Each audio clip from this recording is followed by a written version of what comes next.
Okay, we should be live. Welcome to the stream. Appreciate you hanging out and being here. Well, today I had a tournament and not my best. Unfortunately, hole 1 was actually really great. It gave me a lot of hope, which made it worse when on hole 2 I went from a circle 1 birdie putt to a bogey. That was a bit of a bummer. The rest of the round pretty much went like that all round. So it was a little bit rough. Doc says, like the logo, but instead of lat, shouldn't it be the infinity symbol? Are you talking about the infinity symbol on the Infinite Discs shirt? That is the infinity symbol? That it should be the infinity symbol? It is. What are you talking about? Did you read latitude discs instead of infinite discs? On the Taco Bell mini? It's not a latitude or infinite mini. It's a Taco Bell mini. What are you talking about? Shouldn't it be the infinity symbol? It's not latitude or infinity. It's just a... Here, I'll get it.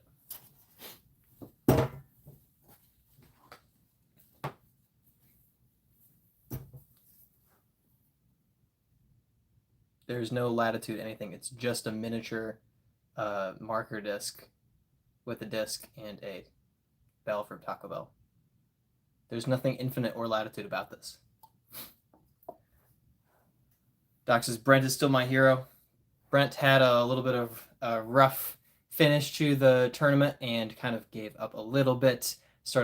He ran a pretty insane putt on hole 14. That was pretty ill-advised.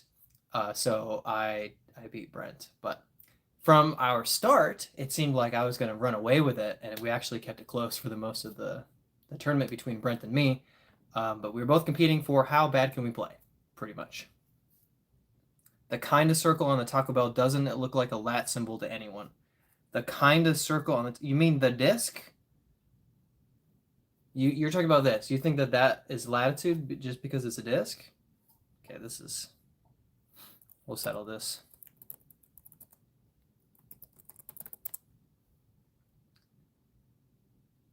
It's reversed and misshapen, but it's not the latitude symbol. I mean, no. No, it's just designed to look like a disc in motion. That's all it is. It's not supposed to be a letter or anything like the latitude swirl. So no. It's not supposed to be like latitude at all. Nay says, hit up Eric Oakley and get him on. That would be interesting, but I think the closest... I wouldn't get Eric Oakley. There's like a wide outside shot that I could potentially get Garrett Gerthy because I've met him several times personally, and I lived in Gainesville, Florida, and was part of his like hometown club, the Gainesville Chainhawks. So I know Garrett. He knows me. He recognizes me. He knows my name. We always say hi to him and Jessica and their dog Tilly. So we're friendly, but you know I don't think that he would just jump on the channel necessarily, but it would be possible. Ellie Mittling as well. I've met her several times. I met her mom, Trinity Bryant. There would be a shot there. I know her mom fairly well and her brother Caleb. Who else? Johnny McRae, maybe, if I paid him to give me a lesson and asked if I could film it. That could be possible. Those would be the most likely candidates that I could maybe get on the YouTube channel. Otherwise, no, I don't have any connection to Eric Oakley, but that would be cool. Dude's been skateboarding a lot lately. Eric Oakley's been skateboarding. I wish I could skateboard. I always wanted to be a skateboarder as a kid, mostly because I grew up playing the Tony Hawk Pro Skater video games. The Tony Hawk Underground, Pro Skater 4 in particular was really great. I have both of the like remaster, re-released Tony Hawk Pro Skater games, and I have not yet hardly played them, but I haven't really been playing video games much in the last year, but loved them growing up. They were fantastic. Project 8, really good one as well. But in real life, bad at skateboarding, unfortunately. I had skateboarding shoes, but they were too big and they didn't mean anything. Nay says, love your shorts, by the way, dude. Thank you very much. They're just athletic shorts, but I appreciate it. No, I appreciate that. I do work hard to get decent YouTube videos out there, and I know that I'm not on the pro tour. I'm not like at that absolute elite level, and I just try to put out some fun, engaging content. And I appreciate that you guys hang around and watch some of it. So thank you. Nay says you are from Florida. Me too. Well, I was there for 3 years, so I actually grew up in Michigan. So I was in Michigan for about 25 years of my life, and then 3 years in Florida, and now I'm in the Charlotte, North Carolina area. So the best place I think in the U.S. to be a disc golf content creator or competitor, and I'm both. So I appreciate the convenience of all the local courses. It's been really great to be in Charlotte. Doc says I'd think Yulee, Germ, Elaine because they live near Charlotte. I mean, they're in the area, but they don't have any real connection to me. I mean, Yulee might recognize me, but no, I'd have a better shot of like messaging Garrett Gerthy. He would, actually probably respond to me versus trying to get a hold of Yulee somehow. He's not going to know my Instagram. So there's really no direct connection with Yulee, Germ, or anyone else, even who happened to be in the Charlotte area. Although Silas in the channel did say that Big Germ has heard of me because Silas's mom is the midwife for Jeremy Colling's wife. And so he actually got a round in with Jeremy Colling and brought me up and talked me up to Big Germ. And apparently he's heard of me, which is good because like we've warmed up together at a putting basket for like 30 minutes. Of course, he was talking to other people because he actually knew other people. But he's seen me a few times, so hopefully, I stick out in his big brain. Doc says, nah, he's a Yankee, lived in Florida, then moved to the Carolinas. Music was kicking in the games. Oh, yes. Wow. Yes, the music was great, especially in a couple of the later Tony Hawk games. The music was very, very good, for sure. Dice Heiser says, Brad, big news. Yesterday shattered my course record by 4 strokes. Best round of my life, 14 under. Used my new putter, a classic, soft Warden. Hashtag Team Warden now. Heck yeah, congrats. And I already saw your post. I don't remember if it was Facebook, Instagram, or both, or YouTube, but I saw your post about how you basically were just like throwing everything to the circle and just had like an amazing front nine, something like that. But I saw that you were shredding that course and had a great round. So great job. Congrats. That's really awesome. Doc's way to go. Erwin Curtis says, hey, Brad, hope you are doing well. Doing great. Had a bit of an unfortunate tournament today. I was really hoping to cash, but I just kind of played poorly. But I have been getting in some pretty decent putting practice. And I beat Brent at a putting game of our own invention in his backyard, which he, lives there and gets to practice there. So I felt pretty good about that. That was yesterday. And then I beat him in tournament today. So, I'm doing pretty good. I'm beating Brent at everything. So I feel pretty good about that. But tomorrow, Hornets Nest, Monday qualifier for the Queen City Classic. Queen City Classic Pro Tour event is this coming next weekend. So tomorrow is the Monday qualifier, and I am playing and hoping that I can have a good showing. I've not historically played well at Hornets Nest, but I have a shot to do what I can tomorrow and see what happens. There's a lot of good players trying to qualify. 3 spots for Monday qualifiers in the Pro Tour event. Erwin says, my comical reference to you has passed away. Yes, I actually said to myself after I saw that Chuck Norris had passed, I said, Erwin is going to jump in the chat and not be able to, well, he'll be able to reference Chuck Norris, but it will be a little sad because, of course, he passed away.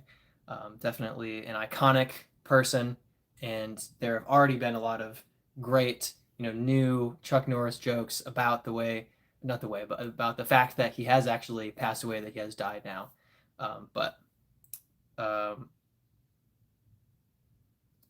For me, it gives me a lot of peace to know that he was a Christian, that he trusted Christ with his life years ago, and it brought a lot of peace in his own life as well. So it's always sad to know someone or to have a public figure pass away. that we've connected with through media, or just the, popularity, the fact that we all know collectively who somebody is. It's unfortunate and sad to hear their passing.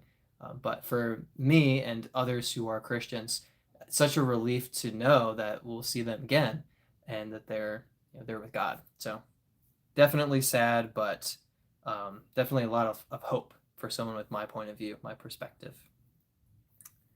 Doc says, never know, Brad. They might be out practicing in North Carolina and be like, hey, kid, what's up? I mean, I have played quite a bit, and I've run into several pros on the course before, and usually they're busy. They're doing their own thing. They're not there to chat with somebody and invite them to play with them. They're there to get in their videos, get in their practice, get ready for their tournaments. So it's not the right opportunity to try to just force myself in there. I would be better off devoting myself to being very, very, very good and having a chance of playing on a card with them, striking up a conversation, and trying to get to know them that way. I am not likely to be on cards with them very often, but there are some opportunities to do that locally, and I've made it on a card with Yuli, so that is possible. But I didn't actually talk with Yuli all that much during that round. He was talking with a guy who was winning. I don't know, I forgot his name. Josiah, maybe. Josiah Barhite, I think, was the one that ended up winning by a lot. He dominated from Circle 2. So they were talking a lot. I didn't really butt in too much. Diceizer says, just message Yuli, hey, buddy, I'm the amateur that beat you that one time in that tournament. Remember when I beat you? And then I'll add at the end, I had an uncontrollable beard and mustache combination, and I really needed to shave. I really needed to trim. I'll say that at the end of the message, and that might jog his memory. I literally saw him the week after I had trimmed up and shaved, and he didn't recognize me at first, and then I mentioned it, and he's like, oh, yeah, of course. And I was like, yeah, I needed, I trimmed up a little bit. I cleaned up a lot. I look a little bit different than I did a week ago. It was a bit rough. It was a little bit rough. Not attractive. Doc says, LOL, Dice. Pay to see that. Dice, I need to post some of my favorite wardens on the Discord. Yes, you do, Doc. Gotta post the wardens. Mom has Minecraft hopped on.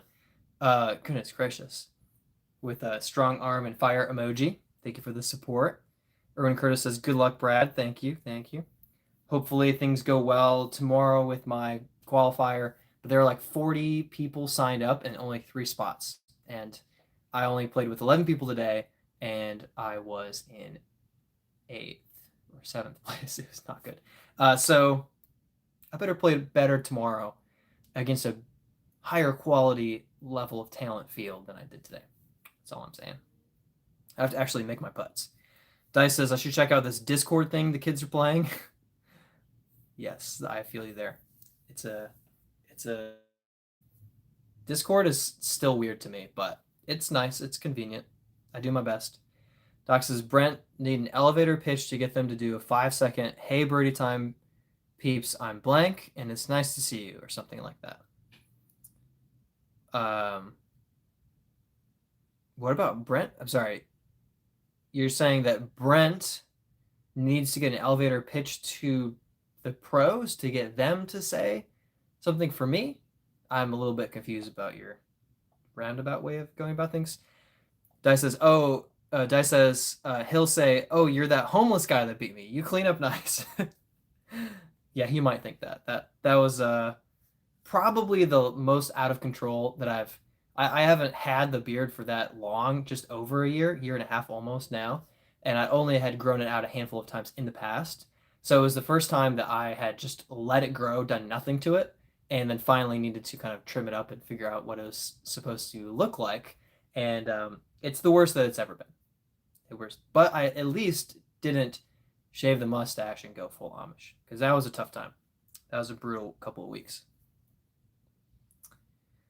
Erwin says, death can take away a man, but can't take away the spirit of the man, the respect for that man, or the moral values that he tried to pass along. And that was Chuck Norris. Rest in peace. Wow.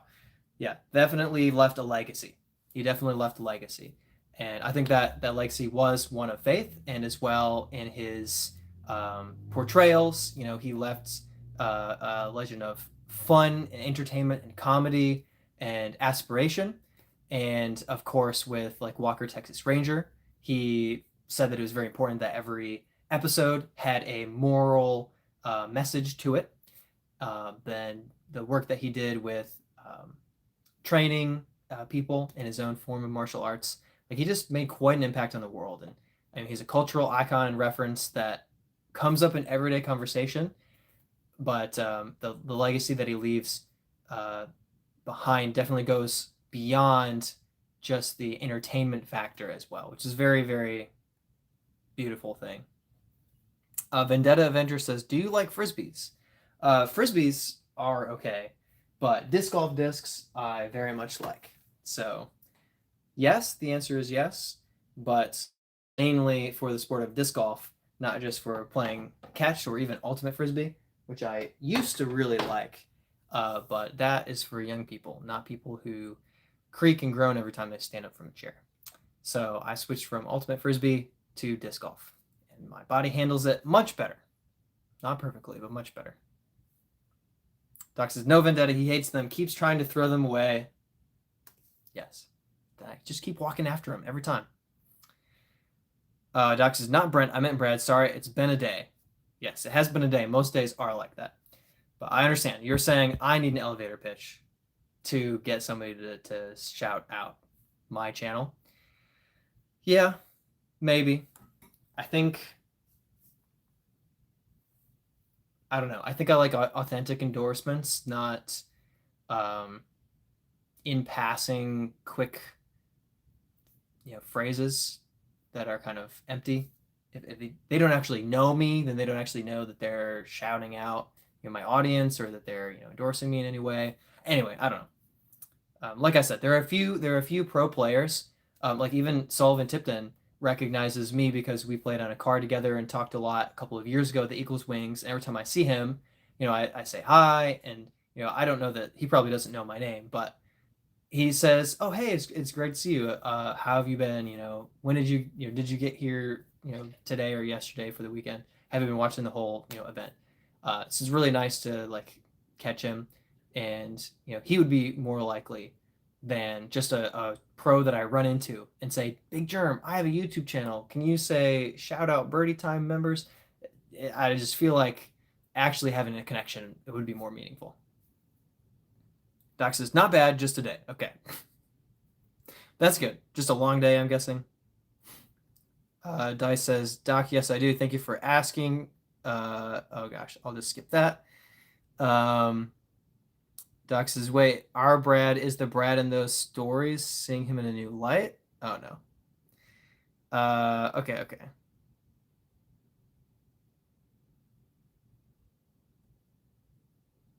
Doc says, paid like $25 for slip over sunglasses at Walmart. It's crazy. Plus 200 bucks for 2 tires. Hate spending money on stuff that's not books or discs. That's fair. That's true. Uh, $25 for slip over sunglasses? Are you saying like over your glasses? That's really annoying that it costs that much. Everything costs a lot. I'm gonna need to buy 2 tires in the near future myself, so it's gonna know I'm gonna have to shell out $200. Looking forward to that. That's gonna be great. Really love it. Mama's Minecraft says, I'm sad that Rackle isn't here to riff off of that creak and groan comment. Yes, I half expected that to draw her out into the comments, but I guess not here. Doc says, maybe get Mrs. Birdie Time to ask. To ask what?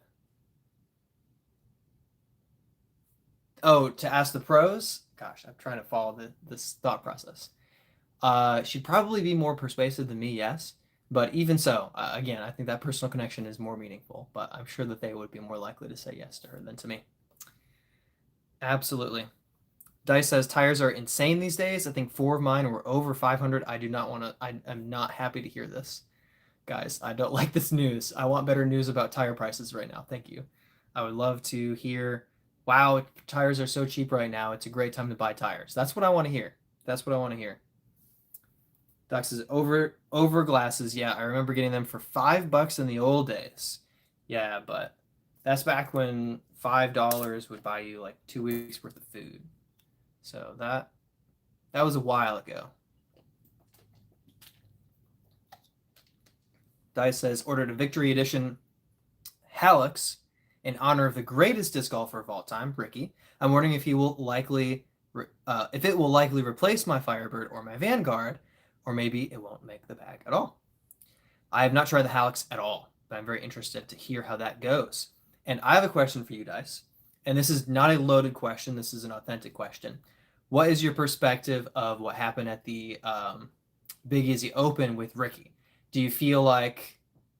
Oh, I'll withhold my opinion at this current moment, and I'll just say, do you feel like he broke any rules, or if he was totally fine in the way that he cleared the brush, part of which seemed to be behind his lie, where he said that part of it was behind his lie? Do you think that he broke any rules by doing that? Doc says, Brad, they had some at Walmart, $50-some each, but I have to wait about a week for them to come in. I need them ASAP. Dang, $50-some. Dice says, I'm guessing if it's beef for Ricky's arm, then it's going to be like a Firebird for me. Yeah, that makes sense. That tracks. Yeah, because he definitely absolutely throws like a maniac and with a high spin rate. I mean, anybody on tour does, but of course in the top 5, like Ricky, you're going to get that. When we throw it, it's not going to fly the same. It's not going to be as good. Doc says, Ricky is known for not sticking to the rules, but I wasn't there, so no comment. So Doc's comment is a comment and then followed up with no comment. So he makes no comment. So that is interesting that Doc is suggesting that Ricky has a bit of a reputation for not following rules. I will say there are many Pro Tour players that have been observed or known to bend the rules in their own favor occasionally. And I'm not just blanketing and saying, cheater, you're not an honest person, but I'm also not going to excuse it and say that, oh, it's no problem. So I'm just curious about that specific instance and what Dice thinks about that. Whisper says, for the Ricky thing, it's definitely rule breaking. You can see him clear brush from in front of his lie. The videos show him moving stuff directly in front of him. Dice says he definitely broke a rule by moving the unattached sticks that were on top of the stick that extended beyond his lie. I don't think he realized it was illegal. Don't think he's a cheater. Okay. Whisper says, to be fair, most players don't follow the rules. Well, I would say that on the Pro Tour, it's absolutely a higher standard where you should be more careful to follow the rules.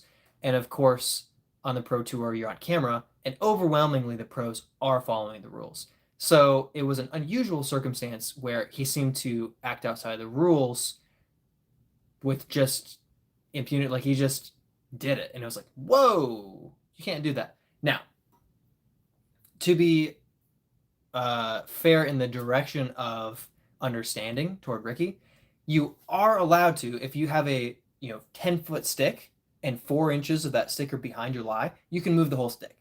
Like that whole thing can be moved because part of it is in your lie. Part of it's behind your lie. And if it in any way might interfere with your throw, like your stance, anything, you can clear your lie. You have that ability.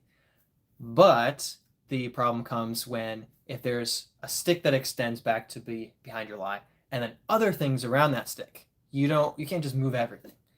And it is important. I saw some people on Facebook be like, oh, it's just junk. You're supposed to move litter off the course. Why should it be penalized? It's like, well, no, that isn't fair because other people who don't have a stick, coming back behind their lie aren't able to clear in front of them for their throwing. So I do think that there's an element of Ricky acting quickly and not really thinking, I'm going to break this rule and get away with it. I don't necessarily think that was on his mind at all. I don't think he thought, I'm going to break this rule and get away with it. But I do think that he probably knew or had a sense that he was going beyond what he was supposed to. Like he was doing more, he's being more generous to himself than what the rules, strictly interpreted would allow for him to do. And that he kind of pushed the barrier a little bit. I don't know though. I'm not inside of his head. I'm not going to accuse him of that. That's just a sense that I get. And my brother has witnessed Paul Macbeth at Toboggan take more relief than he should. And Calvin Heimberg said, you're taking 6 feet to get yourself up on the shelf, there's a hole 17, instead of 3 feet off the OB, which is on the slope, and he puts himself up on top of the shelf, and then Paul McBeth throws anyway. And then Calvin, the next day, playing with Paul McBeth, does the same thing, throws at OB, and puts it on top of the shelf, and Paul McBeth says, "That's not 3 feet." And Calvin looks at him and throws anyway. Like, this stuff does happen on tour. Like that, like they're not immune. They don't follow every rule perfectly. And also at the same time, they're pretty aware of what the rules are. They really do know what they're supposed to be doing. So sometimes they give themselves more flexibility than they should, even if they're not thinking, "I'm going to get away with cheating." Dice says, "Don't think that he realized it was illegal. Don't think he's a cheater." And, I don't know.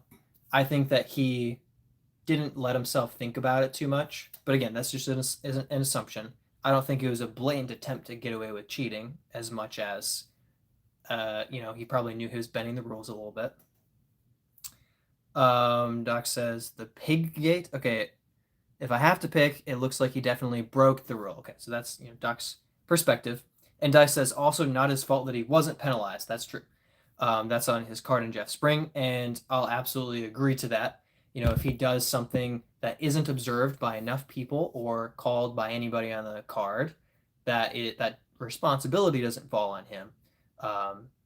So yes, fair enough. I'm not in the mind that he deserved to be penalized necessarily, so much as when he starts moving all of that stuff, Gannon should be like, "Well, wait a second. Like, you can't move all of that stuff. That's not all, behind your lie." You have to be able to speak up in that moment when you see a rule being broken and not really just kind of like bring it up after. Now, to be fair to Gannon, bring it up after to some extent, not if he's not attempting to penalize Ricky at that moment, but he's saying, "Hey, I don't think that was legal, but I didn't know how to say anything." I'm not going to say Gannon was trying to win because of that, but I do think after not saying something in the moment, it's better that something is said than not said at all and just ignored completely. But it was not an ideal situation, and it's a little bit messy.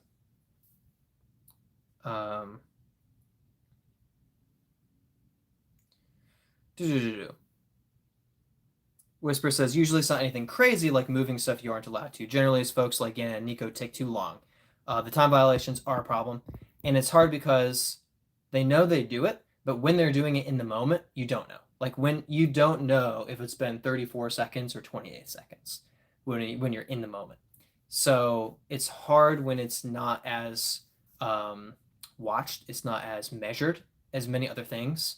Like, if you step out of bounds and throw, you know that you did that, like you've broken a rule. But if it's been 36 seconds, you can't always tell if it's been 25 or 35 seconds when you're lining up your shot. And, it's a little bit fuzzy of when did your time start, because you might be somebody else throws and you're kind of just putting in, I don't know. I guess keeping score doesn't happen for the pros in the Pro Tour. But you're like looking at your disc and they're like, "Oh, yeah, I guess I'm up." Like, are you at 10 seconds already? Or once you know that you're up and you start walking up to your lie, does your time start? So there's a kind of bit of fuzziness there where it is a little bit hard to specifically know if you are violating your time.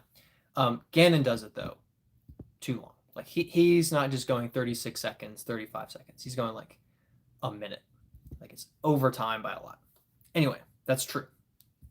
There are also folks who clearly footfall at times, and sometimes the footfall is like split second where, yes, you can freeze frame it and you see it, and like that's different. But like stancing out next to your lie, like that's happened. Like, people do that either on purpose or carelessly. And instead of being, when I play in a tournament, I make sure that when I'm letting go of my disc, my foot is in my lie.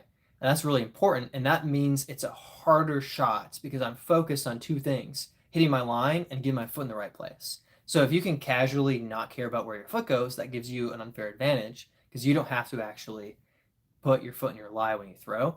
So that type of being too loose and casual with the rules is a problem too. So yes, there are rule violations that do occur, but most of them tend to be accidental rule breaks, which you should still be called for. If you accidentally run up to your lie and step on your disc, you still broke a rule. You should be called for that. So it's not as if accidents should be just ignored and dismissed. But they tend to be accidents. And with Ricky clearing out the brush, it seemed to be with more knowledge of like, I'm doing beyond what I'm allowed to do here. Seems to be. I'm not saying it was, but it does have that appearance for sure. Dice says, I remember watching a foot fault by Ricky after stick gate where his mini was moving up and down because his toe was on it as he threw. I love Rick. Yeah, sometimes stuff happens like that, and yeah, I do enjoy watching a pro putt and watch as they lean forward, their mini goes up, and they lean back, and it goes down, and they lean forward and putt, and it goes up, and I'm like, you just foot faulted, you stepped on your mini. Oof. Brent says today was rough. Yes, today was rough for Brent and myself. Dice says having to watch and call each other is a tough situation. I don't like it. Yes, there is responsibility in that, and it is the way things are, so you do need to embrace it and step into it and take responsibility for rule enforcement and for keeping yourself within the rules as best as you can, and making the right choices, knowing the rules so that you know how to apply them personally and you know how to hold others to the standard of the rules. But it isn't ideal at the same time. Having to call each other is not fun. Doc says, hey, Brent, nice of you to finish after Brad to make him feel better. I told Brent that you would say that, Doc. I told Brent that you would say that. So I'm not at all shocked that you said that.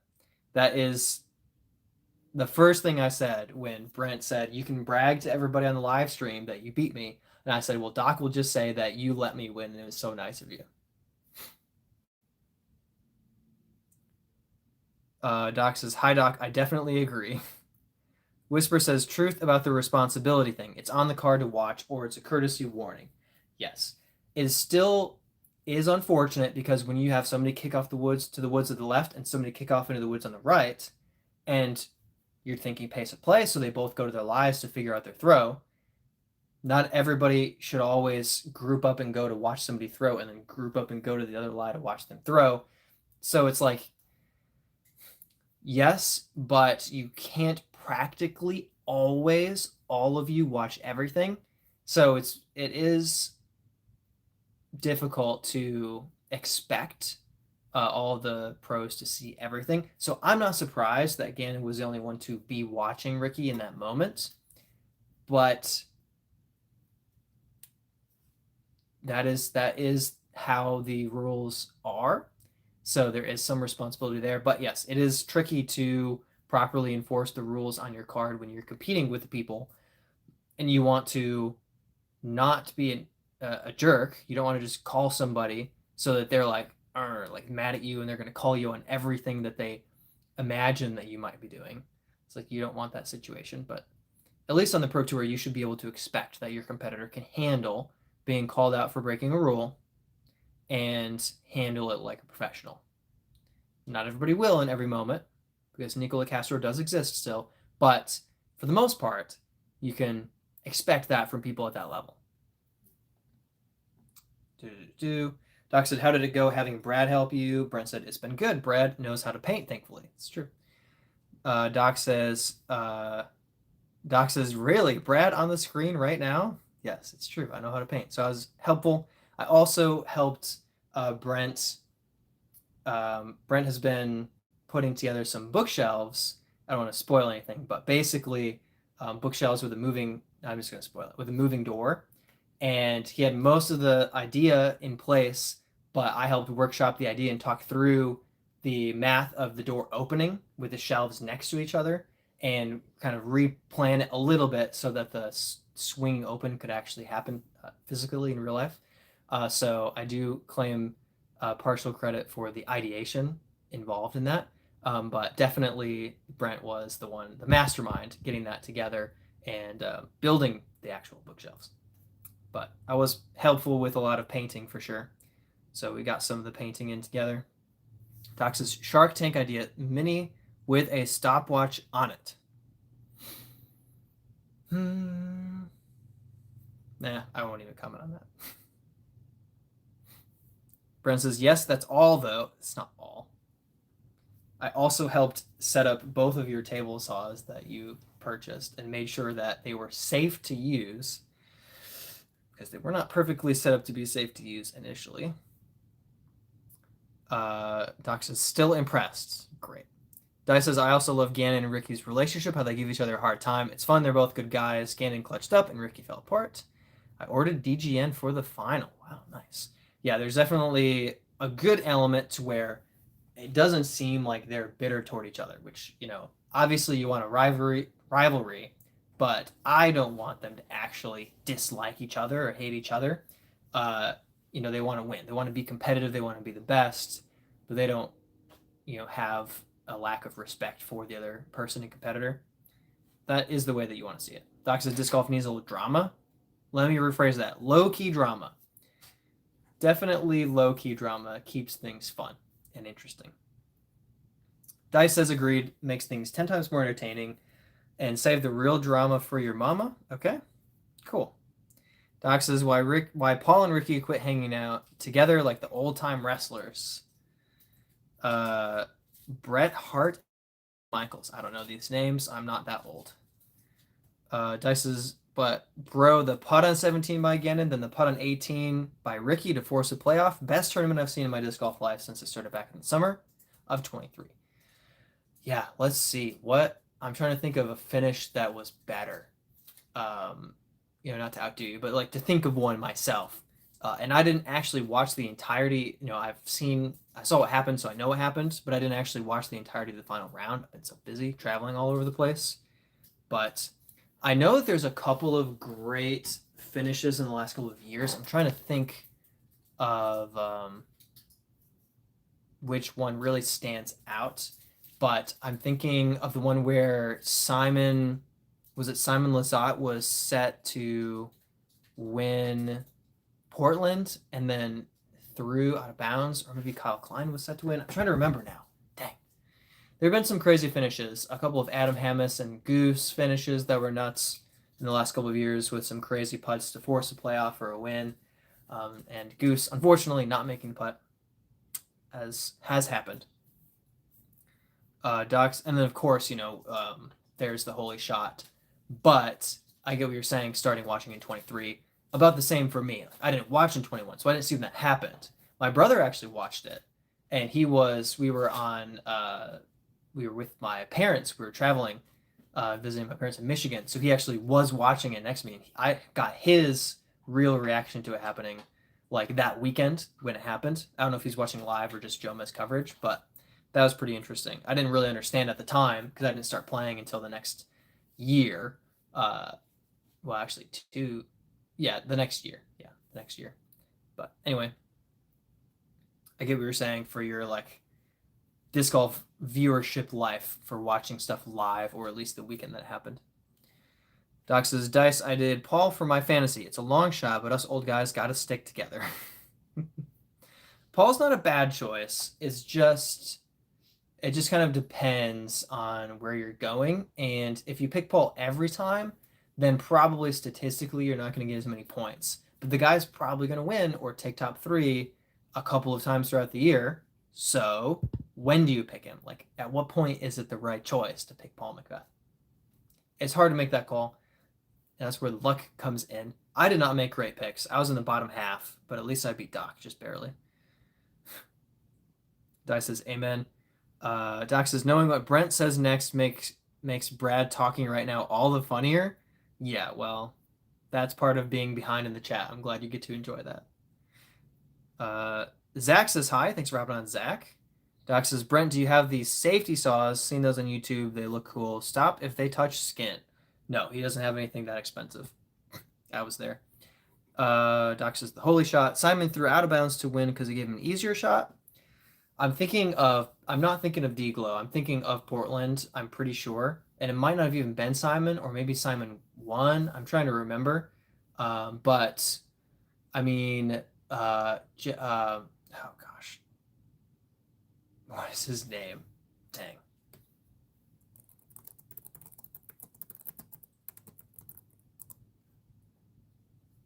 I cannot believe that I can't think of his name. Proctor. James Proctor. I knew it was James. James Proctor hitting the drop zone putt at Maple Hill to win. That was pretty incredible. Matty O winning at Maple Hill was pretty crazy from the chase card. There was one more that popped in my head. Now I'm forgetting it. But yeah, it definitely was Portland I was thinking of, not the OB throw. Guy You Want to Know says, I'm stuck at 250 foot driver, throwing the Calvin Halo Destroyer and not comfortable. Okay. There's some misspelling, so I'm going to try to make sure I read everything the way that you're trying to say it. I'm stuck at 250 feet driver, throwing the Calvin Halo Destroyer and not comfortable not turning over understable discs. I'm guessing not understaffed discs, understable discs. Recommendations to add yardage. So if what I understand you're saying is you throw overstable best and you don't like flip your discs, you don't like understable, then I'll be perfectly honest. If you're only throwing overstable and you can't throw understable, but you're locked at 250 feet, then I think it is a form issue. You're either throwing with a ton of anhyzer or you're throwing with a lot of wobble. And when that's happening, you have to throw more overstable. And because of that, you lose distance. You're not going to throw as far if you have a lot of wobble. I guess anhyzer isn't such a bad problem because you can kind of lean into it like Owen Scoggins does. She throws a lot of destroyers, a lot of overstable stuff on a flex shot. You can lean into the flex shot. But it sounds to me like what's happening is wobble, because that's what would cause you to prefer overstable, but also not get distance if you're throwing with a lot of wobble. I had several buddies who I played with in Florida, and they would get like a neutral disc, and they'd be like, oh, this is so flippy. And then I would throw it 100 feet past where they threw it because I threw with less wobble, and they'd be like, they just didn't understand. But I would watch it leave their hand and then wobble a lot and flip over because it's wobbling, get to an anhyzer angle, and then when it finally smoothed out, it was diving to the ground. So I think that's what's happening. Obviously, I have no idea. I'm not actually watching you throw, but that's what it sounds like to me. It sounds like something is up with your grip, with your release. So I would recommend testing out a couple of different grips. If you're power gripping, try the fan grip. If you're fan gripping, try the power grip. Try moving your thumb toward the center of the disc. I should get a disc for this.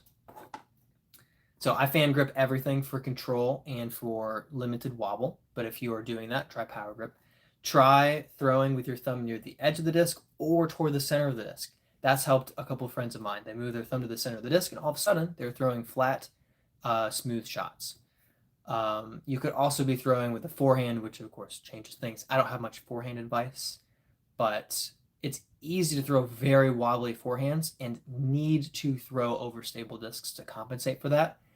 In which case, it's still like that's form. Like you need to work on your release to have a clean, smooth release, and work on your form to be able to actually add distance. And if you have good form, good throws, then you'll be able to throw a neutral or less overstable disc over 250 feet. If you have good form, you should be able to throw a mid-range more than 250 feet, let alone drivers. Yeah, anyway, that's a lot, and obviously I'm making a lot of assumptions, so I could be wrong, but based on what I'm hearing from you, that's my thought process. Okay. Dice says, what was his reaction as you witnessed your brother to the holy shot? Oh, great question. It was pretty, like, it was a muted volume reaction, but it was like, oh my gosh. And he's a math teacher, so he's very kind of statistics oriented in a lot of ways. So he was very like quick to talk about, to analyze the situation of how James Conrad had to throw in, about how Paul had all that pressure put on him because now, he didn't have that hard of a putt, but now he has to make his putt to be in the playoff for, making the putt for the win with, the safety net of a playoff. And just how unlikely it was for it to happen and how much of a clutch moment it was to execute in that time. So he definitely was kind of analyzing it and kind of passionate about that side of things.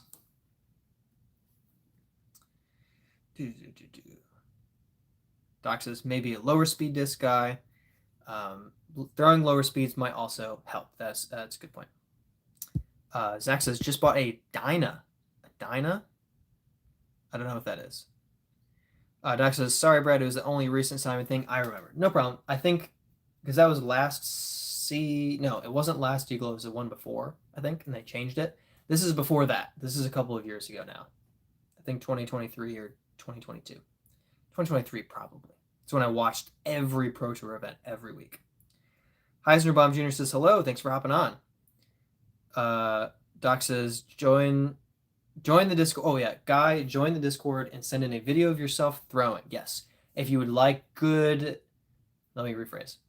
If you would like informed advice that somebody can give you after watching you throw, then our Discord is a really great place to start. So let me actually try to pull that up. I should have this just copied so I can just paste the Discord link, but I do not have that prepared. Heisner says, won my tournament, shot a 5 under first round, and shot a second round, shot a -4. Going to be 902 rated. You're going to be 902 rated, or the event's 902 rated? Nice job. Guy says, thank you. Thank you so much. Kevin Galloway says, hey, I don't wobble. He must have heard me talking about wobbly forehands because, yes, you do. Sorry, Kevin, to be the one to break the bad news to you, but that's the reason that you throw nukes off the tee. Dice says, my overstable brother, 02 are the best discs. AVR 3, EMAC Truth, T-Bird, T-Bird 3, Vanguard, Thunderbird. They're all absolutely money. I need to throw my Vanguard more. I threw it like one time, and I bought the Kyle Klein Vanguard from my gift cards. And I threw it once, and that's it. I just have not thrown the thing. I've just been busy, and when I'm not busy, I'm competing. So I don't just throw new discs. I need to get out there. All right, let's see. Get the invite. I feel like I have to jump through hoops when I use Discord because it doesn't make sense to me. Okay. There's the link to the Discord for anybody who just wants to join, or if you happen to want to join the In My Bag Disc Golf Fantasy kind of picks. We do have a Discord channel where we kind of check in and remind each other to make our picks for the week, which this week we have a couple of days left to make our picks, but it will be at Hornets Nest in Charlotte, and we'll be making the picks for that. And, if you haven't, by Friday morning at 10 or 9 maybe. So that and just chatting or showing us what disc you bought recently, or even talking about soup or books. We have all of that in the Discord. And form help. If you want help with your form, you can put a video of yourself on there and see if we can chat about it and help you out. Dice says, Guy, you want to know, just follow everything that I do, and after max 2 years, I'll get you up to 260 or even 275 feet. Wow. Doc says, Dice, don't give him too much hope. Heisner says, I'm going to be 902 rated. Heck yeah. So that must have been a pretty good tournament if you're jumping up. I will be going down my rating unless I play another event, and I don't think I will be. Jim Butts says, greetings, young man, and congrats again. Heisner says, have you done disc golf live? As in playing disc golf in a live stream? I haven't done that. I don't have enough, I'm afraid that I don't have enough data to run a live stream from the course, or a course where I would have good enough signal to do that. So I don't want to risk doing anything like that and having a poor outcome of the stream. I am considering in the future doing a kind of putting live stream. So that is on my mind. It is something that I've been thinking about, where I would be able to do that with Wi-Fi. So that is something that I've considered and might end up implementing at a certain point in the future. But no, otherwise, no, I don't do any kind of playing disc golf and live streaming, just filming and then editing. I wish that it was more convenient to live stream because then I wouldn't have to edit. I don't have time for editing.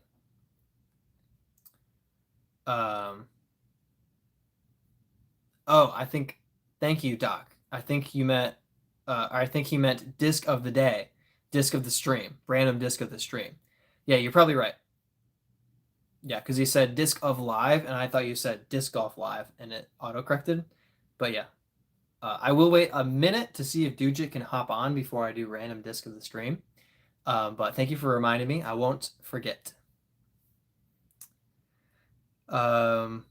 Dice says troglodytes and Luddites need not apply for the Discord.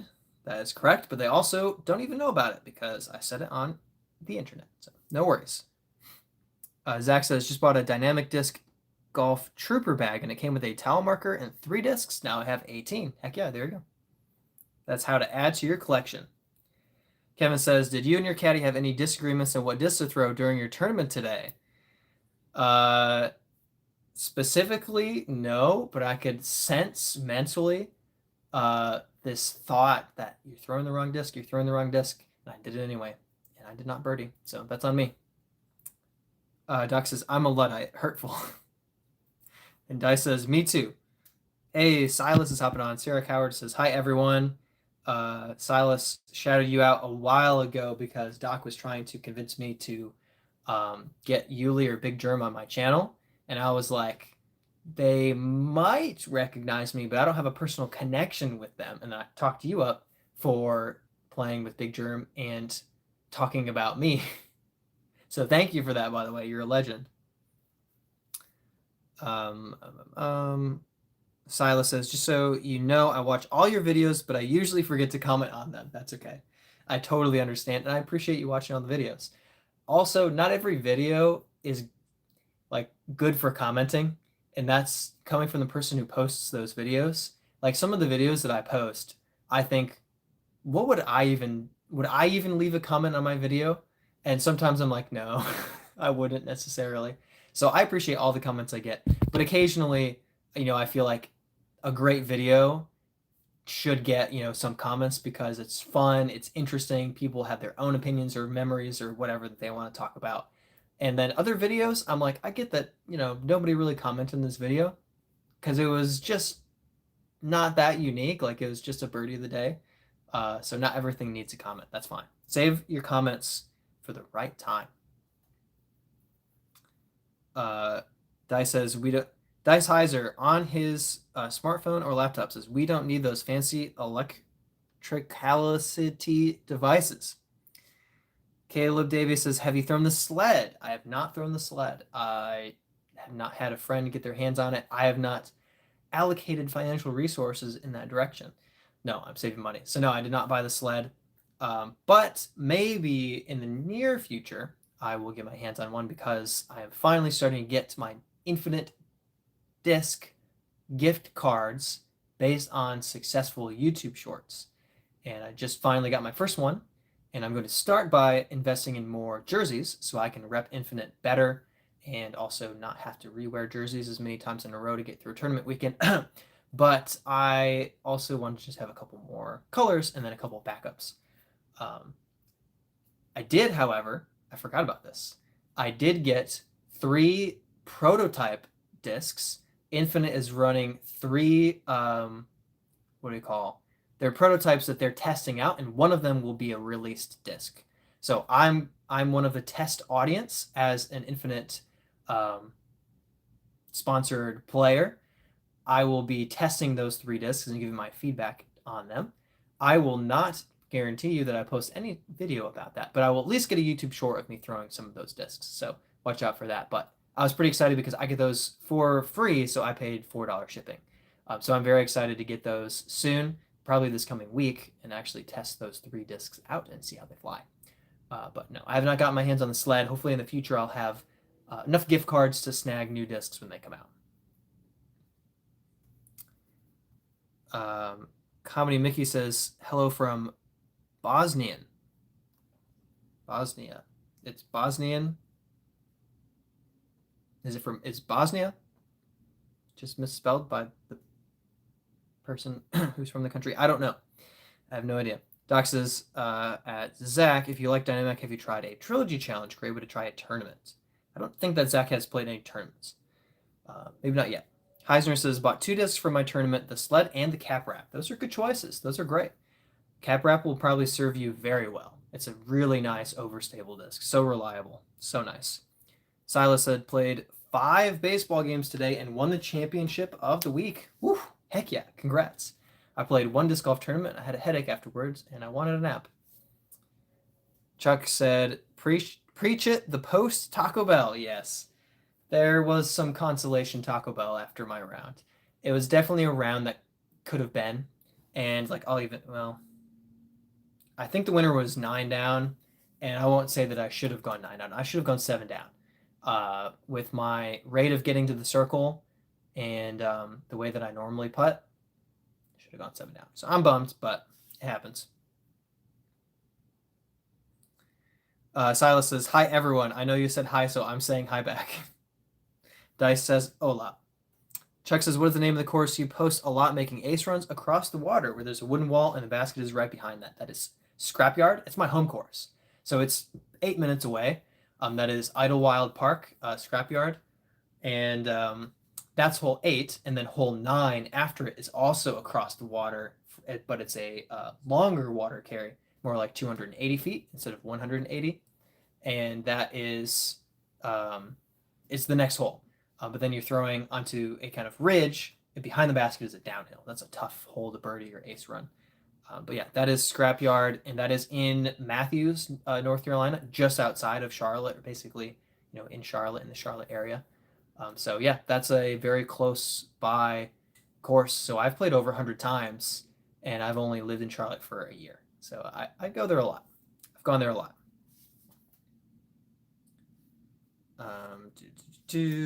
Doc says, "If Brad buys a sled, will he name it Rosebud?" No, I will not. Although I have watched that movie.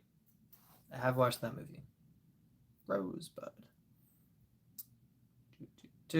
Doc says, "Be real careful with the prototypes to make sure you don't post or say what you're not allowed to." I don't think that there's any necessarily secrets with them because they're all in the trial phase. So I don't think it's not like they've picked the disc but not named it, so keep it hush hush. They have 3 potentials and you're testing them out. So don't worry, I will be checking what we're allowed to do. But Infinite Discs has publicly posted a video of them throwing all 3 of them. So they're just like prototype 1, prototype 2, prototype 3. So I don't know if they want us describing things or not, but they've literally shown footage of them being thrown. So it is public knowledge. It's not like they're hiding the discs or anything like that. So yeah, but I'll be checking in on the Discord to make sure that we're allowed to post content with them. But the idea of us is posting content with Infinite products and logos. Like that's the whole thing. So I do think they want us to create content with them as well as give them opinions.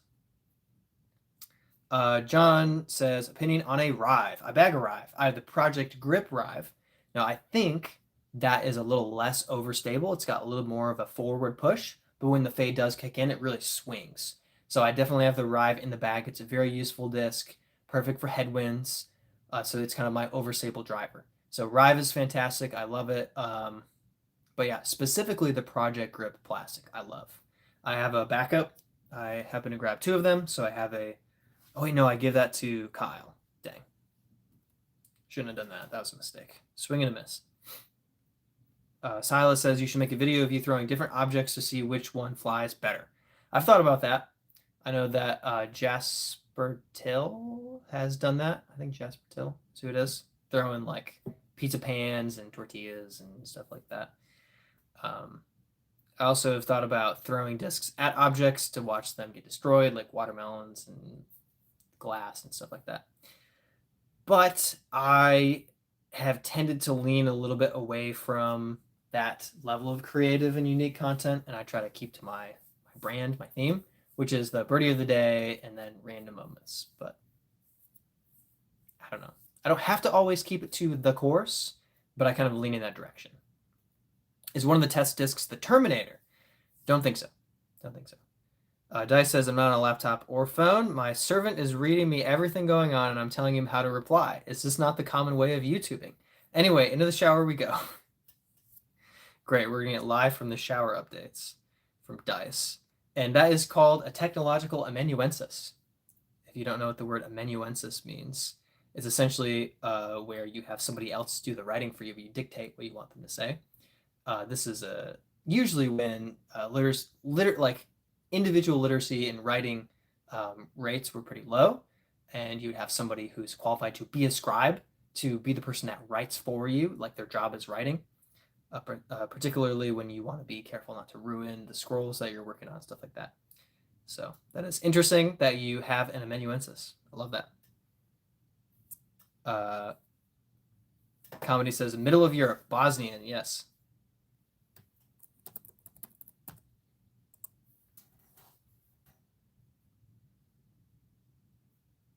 Yes. Okay.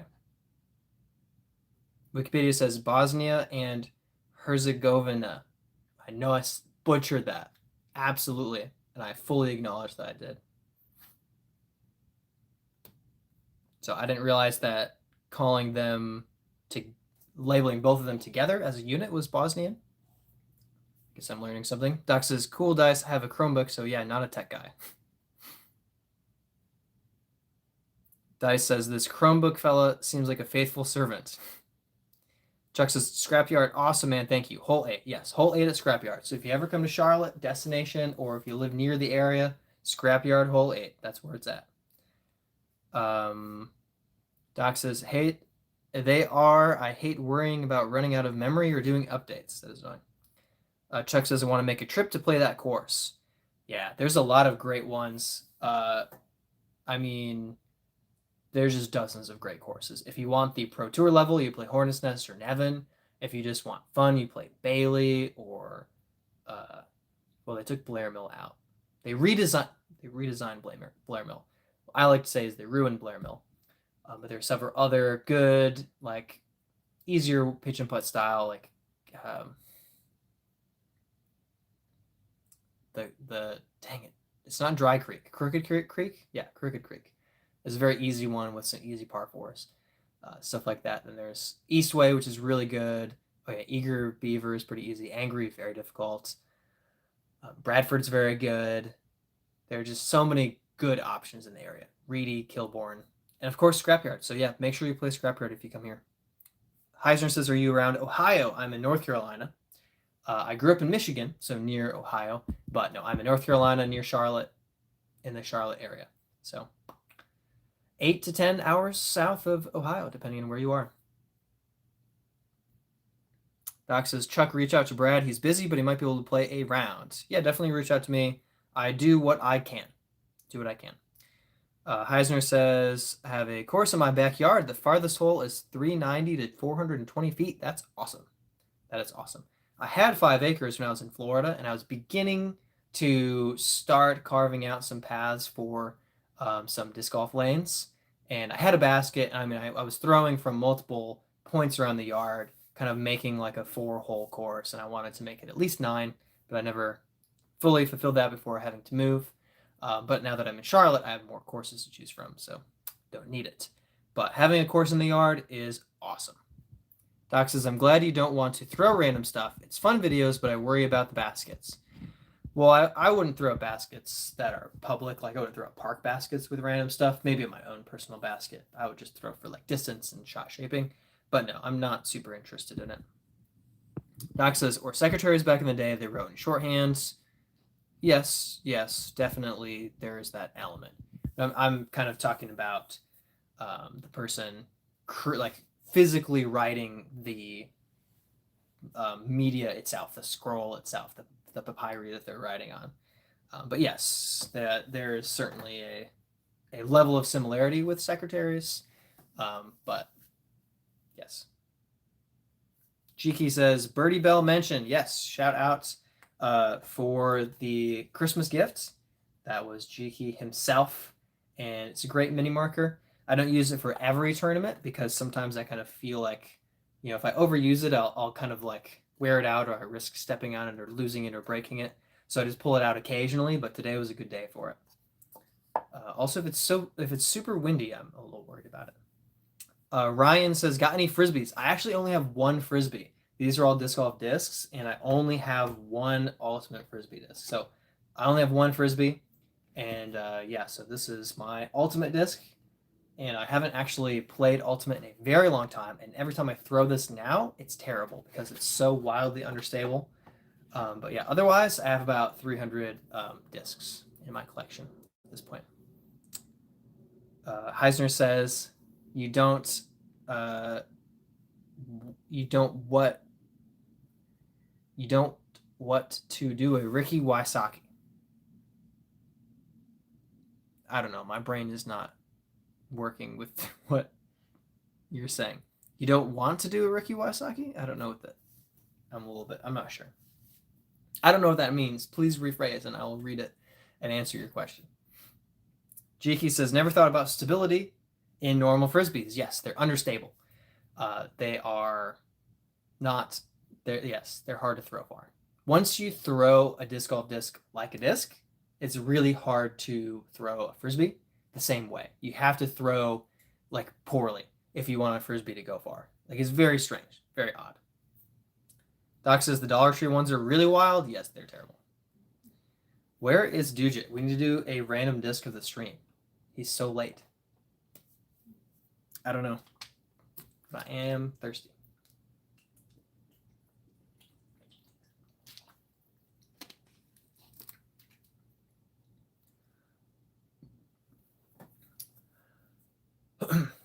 Well, let's see. I said it pretty early on in the stream, so I'll shout out my my tournament today. It was pretty rough.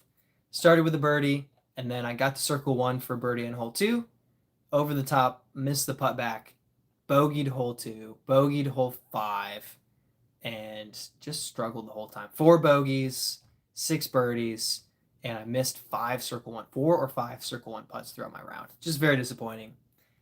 But Consolation Taco Bell was there for me, so there was definitely a bit of a pick-me-up. So Mrs. Birdie Time and I enjoyed ourselves some Taco Bell post-tournament. At least I had a good caddy. Jiki says, I'm sure. Doc says, how about a poll? Let everyone say I was wrong about it looking like an infinity sign on your mini. Oh, you mean the latitude sign? Jiki says, I'm out, though. Eating Mexican with the fam. Awesome. Hope you enjoy it. And thanks for dropping by the chat during the live stream. Doc says, had tacos myself today. I had a hard shell taco, chicken chalupa, and beefy 5-layer burrito, as well as cinnamon twists and nacho fries. Goodness, wow. Now I sound like I never stop eating. Anyway, Dice says he means you don't want to do a have the most 1,000+ rated rounds of all time and still be beating the young guys deep into his career when his contemporaries have fallen off. I think that's a Rick. Doc says, are you learning to love sweat tea? That doesn't sound good to drink. I am sweaty after a disc golf tournament. And yes, I still love myself. But do I drink it? No. Oh, sweet tea. No. It's fine. But I just don't like tea. I don't like hot tea. I don't love sweet tea. I don't like peace tea or peach tea or anything like that. The closest thing is like a Arnold Palmer lemon mix. Definitely some of those like Arizonas, like I like those.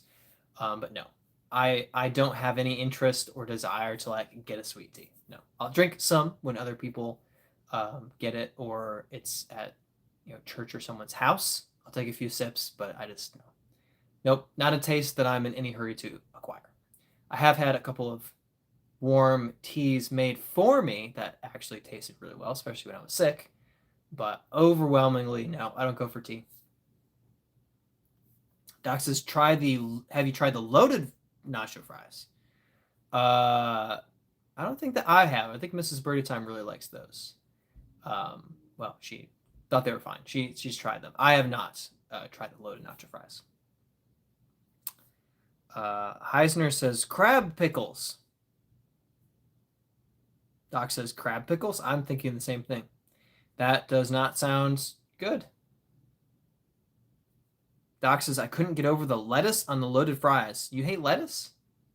I forgot that about you. Doc says, dude, I'm sleepy. I was just trying to help with some content. I'm sorry. The sweat tea was just too good, though. I couldn't let that go. You couldn't get over the lettuce on the loaded fries. On fries, you do. You don't like lettuce on fries. Got it. That makes sense. Hey, Mr. Man is hopping through. Says, hello, Brad. Thanks for hopping on and joining. Steph says the Taco Bell marker is so sick. Yeah, he was just here. G-Key is the one that got it for me. So shout out to G-Key for the Christmas gifts. Really appreciate it. And I used it in my tournament today. But don't tell him I played poorly, so maybe it's his fault. But I do really like it. It's such a cool mini marker. And of course, we took it to Taco Bell to celebrate, so, or to console ourselves, whatever. Same thing sometimes. Mr. Man says, "What's up, Doc?" Doc says, "Hey." Steph says, "Where is the wifey ace?" Well, Mrs. Birdietime's ace will be dropped next week, so keep your eyes peeled. It's coming soon, and it's going to be pretty magical. Also, I still have not aced yet this year. I'll just say that again.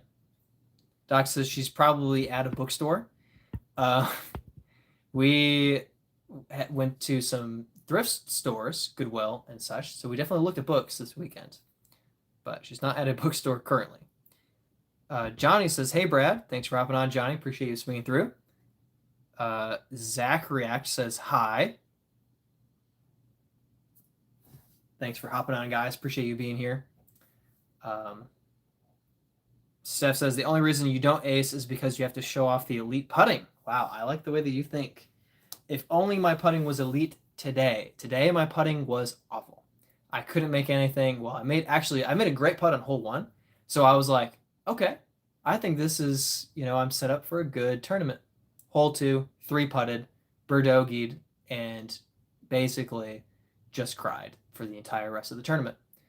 And it was very, very, very sad. I definitely should have gone 7 down. I went 2 down. Missed a bunch of circle 1 putts. It's just really unfortunate. But I do appreciate your faith in me, and generally speaking, I do tend to putt well. So I know that some of that comes through in the birdie of the days, and I appreciate your confidence in my putting. Johnny T says, "Random disc if you haven't in a while." I guess with the multiple requests, it's time for a random disc of the stream. Dude, it's not here yet, so I'll have to redo it, but I will go for a random disc, and I just, for some reason, think I need to grab something from over here.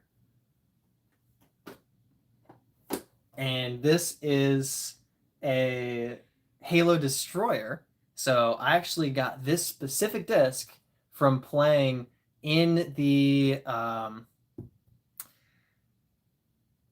Foundation versus Nation event that they did at the Eagles Wings Conference, signed by Silas Schultz. He was my doubles partner, and we used he was not sponsored at the time of the video, so he used my bag for the hole, and he threw my zone, I threw a taco, and we used my tee shot, and I chain out of the putt, so we used his putt. But that was really cool. So this is my Destroyer that I have as a memento of that time. So this is really awesome, but I think that was a really great disc to pick for a random disc of the stream, and I'll have to let Dugit know that's the one that I chose today.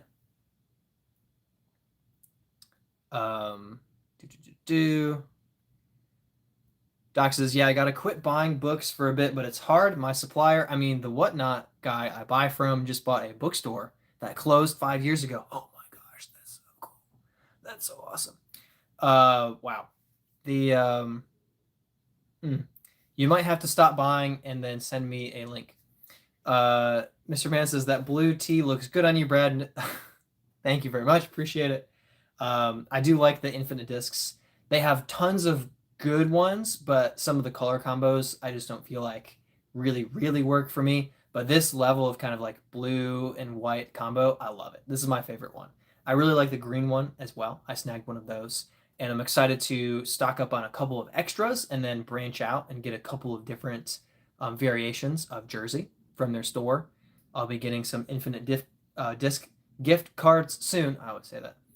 Infinite Discs gift cards soon, based on some of the YouTube shorts that you guys are helping succeed by watching them. So thank you. Shout out you guys. Rogi Ventura says, "What is your favorite hyzer flip disc?" Great question. So for a mid-range, it's a Soul. And for a fairway driver, it's a Brave. I love the Brave. I actually threw it multiple times today. and mostly successfully, although I had a couple bad ones, but I got birdies with a tee shot with a Brave 3 times, and I think I only threw it 5. So it was pretty successful today as far as the discs that I threw off the tee because it was a rough round. But the Brave was really good. So hyzer flip disc, that's the Brave for me, or the Soul for a bit of a shorter shot. Under 300 is kind of the Soul, and over 300 tends to be the Brave. Stu says, I hope they make a mini marker with a built-in compass. I think it's needed sometimes. Well, I believe, depending on the size, you could use a compass as your mini marker if it doesn't have extra like a chain coming off or something like that. If it's just round and it fits within the measurement specifications, you could actually use a compass as your mini marker if you wanted to. You can use a couple of, like, there's a range of size that you're allowed to do as long as it's not too tall and it's round. So you could actually potentially use a compass. Steph says, is your brother pumped that Mick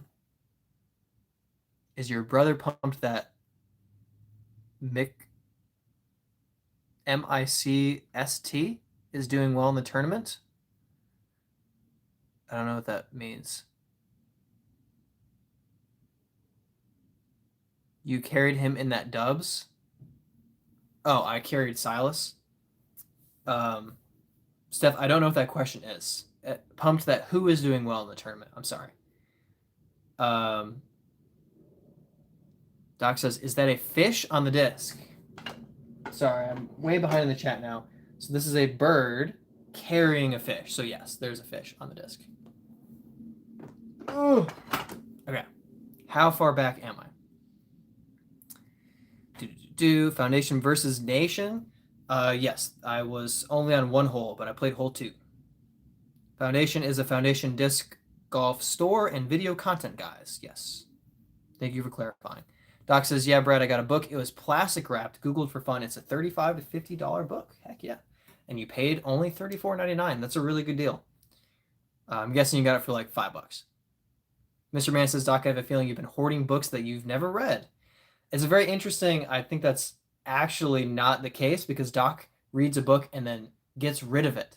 I don't understand his insanity of not collecting his books and keeping them. But I do know he has a lot of books he hasn't read because he has purchased a lot recently. But I do feel like he does read most of them. I have a lot of books that I have not read. I have well over 100 books that I have not read in my personal collection, for sure. But a lot of those are like biblical commentaries that I haven't gone through. They're resources that I have on hand if needed and when I need them and want them, but I haven't actually read them. And then there's a nice backlog, probably 40 at this point, 50 fiction books that I'm waiting to read that I haven't read yet, that I own. A lot of them. Doc says, Whatnot is rough because you pay $10 shipping on the first book, then the rest of the show shipping is free. $2, usually free to under $1. I don't understand that.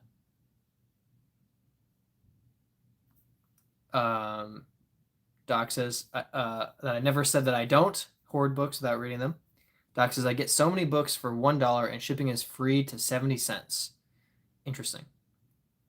Doc says I'm going down the book talk lane. Yes. Steph says basketball, Michigan State. Oh, gotcha. Michigan State. Got it. Yes. Sorry. It's funny because I grew up in Michigan and I would not have read that as Michigan State. He is pumped for any and everything that Michigan State does well. So yeah, I know he's been watching and appreciating them playing well. So yeah, he'll be pumped. I don't know how well they're doing, so I can't actually say how happy he is right now. But anything that they're doing well, he's thrilled, guaranteed.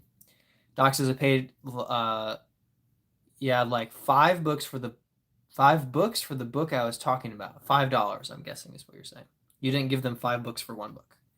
Mr. Man said, Doc, it's a great hobby. Reading a book is definitely better than watching a movie, unless it's a movie by Scorsese. I lean in that direction. I think there are a lot of good movies out there for sure. But it's also a time thing. Like if you say that reading is a better hobby than watching a movie, it's like yes, if you watch movies for 15 hours versus reading for 15 hours, I think the reading's better. But if you're like, you know, if you just watch one movie and say, it's better to read a book, it's like, well, yeah, if you have time, but you can't just sit down and read an entire book, on a whim. Although I wish that I could.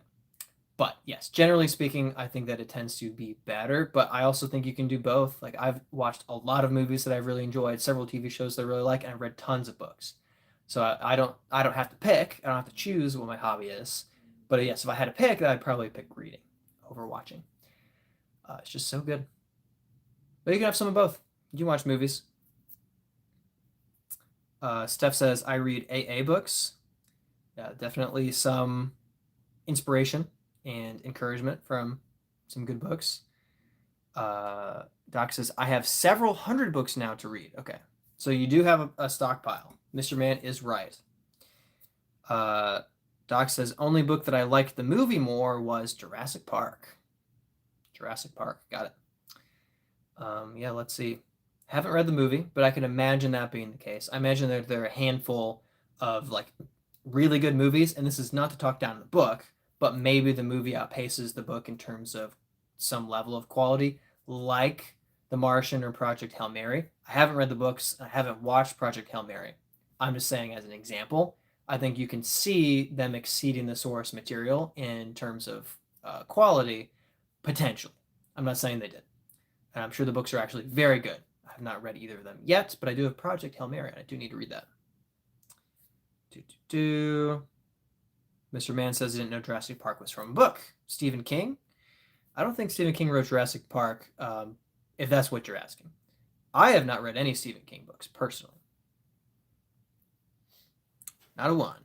Doc says they're from free to $2 shipping after the first one, which has high shipping. So if you stay the whole stream and you keep buying, then it's cheaper for shipping for later. Seems like it seems like a very good scam. Doc says reading a good book now about Rothko painting scandal. Doc says no, not King. Don't read him if Crichton or something like that. Jurassic Park, Michael Crichton. Okay. Doc says Brad, try Young Sherlock. No, I haven't been watching a whole lot lately or anything new. I'm rewatching Psych right now as my TV show, but that's like an episode or two a week. I'm very busy, running all over the place, disc golf, editing, working, all the stuff. So not watching much right now. Doc says haven't read the movie. What? Sorry, had to? Did I say that? Or I said that I haven't read the movie? Well, I haven't. That's still true, but I haven't read the books or the movie. Mr. Man says, Doc, you don't like King? I had the opinion that he's one of the best authors of our generation. It just depends on what you like. It just depends on what you like. I think that he's a good writer, but I don't care for the subject material or the content of his books. Not saying that they're bad, but I don't like them. I'm not interested personally, but I'm sure that he's quite a good writer.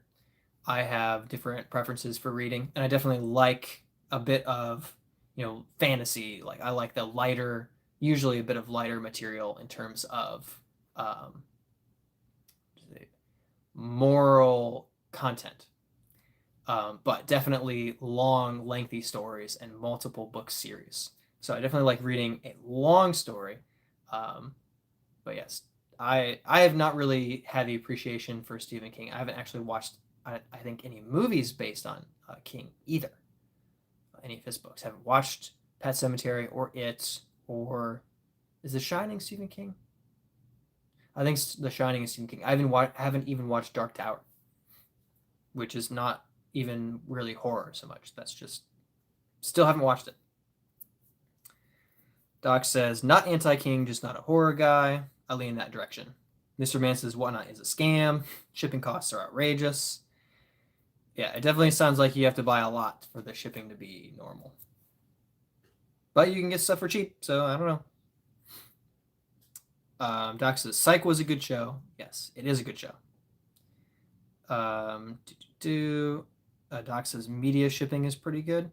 Steph says, when are you giving away more plastic? Great question. I was thinking about that just like a half hour ago. Soon. I was thinking an Easter giveaway. I wasn't sure if I wanted to give away before and leading up to Easter, or give away around Easter and do it later, do the giveaway after. So I'm leaning in that direction of announcing it right around Easter, but then doing the giveaway kind of after Easter, but sort of with the Easter theme, I guess. So if that makes sense. So just after Easter, I should be running a giveaway. So coming pretty soon, but I'm not ready to run the videos yet of giving away a disc, but coming soon. Doc says I'd suggest First King movie to be Christine, not real scary or real bloody. Is that the possessed car? Mr. Man says bought some art from Canada through the app, and the shipping costs doubled. Ooh, double the cost. I blame Canada for that. But no, I don't know if that's whatnot thing or what happened, but that's really obnoxious. Doc says we have tariffs with Canada right now. I don't know. Steph says give away the whole basket for Easter, an Easter basket of discs. That'd be really good. I should give a little bit of candy away. I think I have some from 2005. You guys will love it. Doc says I hate Canada USA Border Patrol searching through your stuff. Luke Mendelson says, hey, been a bit since I made a stream. How have you been? Heck yeah, welcome back. Been pretty good. A lot of good things going on. I have a Monday qualifier tomorrow for the Queen City Classic at Hornets Nest. Unfortunately, Hornets Nest, not a great course for me. I've been practicing, but I got really rainstormed out last week with the potential tornado warnings. And Brent was desperate for my help painting. So I was like, okay, fine, Brent. I guess I care about you as a friend. And helped him out instead of getting in a practice round. But I have a couple of rounds under my belt, and I'm ready to play poorly tomorrow at Hornets Nest. So it's a great opportunity, and just being able to play in a Monday qualifier to attempt to measure up to earning a spot onto the Pro Tour event, which I know, in some sense I'll measure against how they play, is an opportunity. So I'm excited for it. It's going to be really cool. I should have most everything filmed. I won't do a full filmed video, but I should have stuff in short form content coming out afterwards soon from the best caddy ever. So I'm really appreciative of that, and you guys should be able to get some glimpses into how that goes. Hopefully a lot of fails coming out soon. Doc says, Steph, I like that idea. Oh, the Easter basket, of course. Jared Johnson says, it's crazy. This is the last year we'll be interacting with you before you're on the lead card MPO consistently. Wow, I really appreciate the confidence there. And I wish I shared your level of confidence, but I will be doing what I can to keep improving my disc golf and getting better at my game and improving and going as far as I can go in the sport. We'll see what happens. I have a feeling that you guys will be interacting with me like this next year, though. So we'll see. Caleb says, putter of choice. Warden for me, I like the P2. Pixels are good. Judges are fine, but there's a bead and not my preference. But yeah, the Warden is just it for me. For whatever reason, the Warden works great. Links are good. Charles says, lost a 2024 Zeus yesterday. Rip. Threw it hard right so it would turn over, and at the exact moment it went airborne in the wind, picked up and completely carried it another 70 yards into a thorn thicket. Wow, that's a long way and a lot of thorns. Yeah, I mean, I believe it if it was somewhere like Toboggan course at Michigan, in Michigan, those thorns are no joke. So I can believe something like that happened. And I'm sorry for your loss. That sucks. Doc says, Mr. Man, ever check on Goodwill auctions for art? Been looking for some castle art. Just nothing spoke to me. Mr. Man says, Doc, I live in Europe. That takes out the specific tariff situation for the U.S. and Canada. Doc says, sorry, Mr. Man, but what kind of art? Charles says, playing courses with 0 trees make it a wind tunnel. Yes, absolutely. Even in the trees, there have been some windy days that are just wild. But yes, I understand what you were saying. You get in the wide open. I mean, I played in Florida for 3 years. A lot of wide open courses, a lot of wind. Mr. Man says, it's half midnight over here. Is half midnight what you, like 30 minutes after midnight, like 12:30? Is that what you mean by half midnight? Because in my mind, half midnight means it's 6 p.m. It's halfway to midnight. Europeans. Luke says, won my first week of Summer League, MA4, shot +1 with 0 birdies. That's a very consistent round. I'm very impressed. That's awesome. 17 pars and a bogey. That's amazing. Heck yeah, dude. Good work. Maybe you eagled something. I guess I shouldn't assume. Maybe you eagled something. Doc says 8:30 here. Steph says, how did you do today? How can we track you? Oh, I probably should have posted about it. I'll post tomorrow. I'll post my link to the live scoring. And just don't be too embarrassed on my behalf. Thank you. So today at Reedy, I didn't play great. It was just bad putting. Like I birdied hole 1 with a great putt, and then I 3-putted hole 2 from in the circle with a birdie opportunity. Parred 3, bogeyed 4, birdied 5, birdied 6, missed a circle 1 putt on 7, bogeyed 8, bogeyed 9, parked 10. It was just this weird, like, just an up-down, especially the front 9. And then I got a couple birdies in the back 9 and then finished with 5 pars. So it's just unfortunate. It's just unfortunate. Not great, but tomorrow, Hornets, I'm looking to get a lot of pars. That course is hard. So a lot of pars and a couple birdies would be really great. Luke says, oh, and I'll try to post that on YouTube so that you guys can follow live scoring. Luke says, good luck at Hornets. Rooting for you. Thank you very much. I really appreciate the support, guys. Seriously. Jared Johnson says, dude's going to go pro and set a whole new bar for understable disc flights and paths. That would be really cool if that's what I was known for, is just throwing a flippy disc, and then the commentators are like, why is he throwing this disc? Oh my goodness, that's so much hyzer. Oh, it flipped all the way over and it's parked? That's crazy. I would love to be known for that. Also, my putting. Mr. Man says, it was a good painting that I was planning to put on my wall. Still bought it anyway. Doc says, wait, Easter basket giveaway next year with a bit of grass from each course you played a tournament at. Oh my goodness. I think the grass would be pretty dead by the end of it, but that's a fun idea. Doc says, are you an abstract guy? I can admit I don't totally get it. The Rothko book is more for the scandal than his art. Okay. Doc says, Mr. Man is on the Discord. Post a picture of the painting. As long as it's family friendly. Mr. Man says, art is subjective. Art is subjective to an extent, but not everything is art. Luke Mendelson says, 17 pars, and I missed a 15-footer for the 1 bogey. Dang, so close. So close. That's really great, though. That's really, really consistent. That's awesome.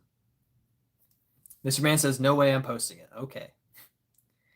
You don't have to. Not an abstract art guy. Doc says, also have issues with geometry. Shapes are hard. Loved math up until then. Wonder if it's a brain issue. Just don't visualize well. You don't like shapes? Triangles can be tough. All 3 angles, all 3 sides. Final Billy says, hey Brad, saw you in a disc golf ad. It was super cool. Didn't know you were chill like that.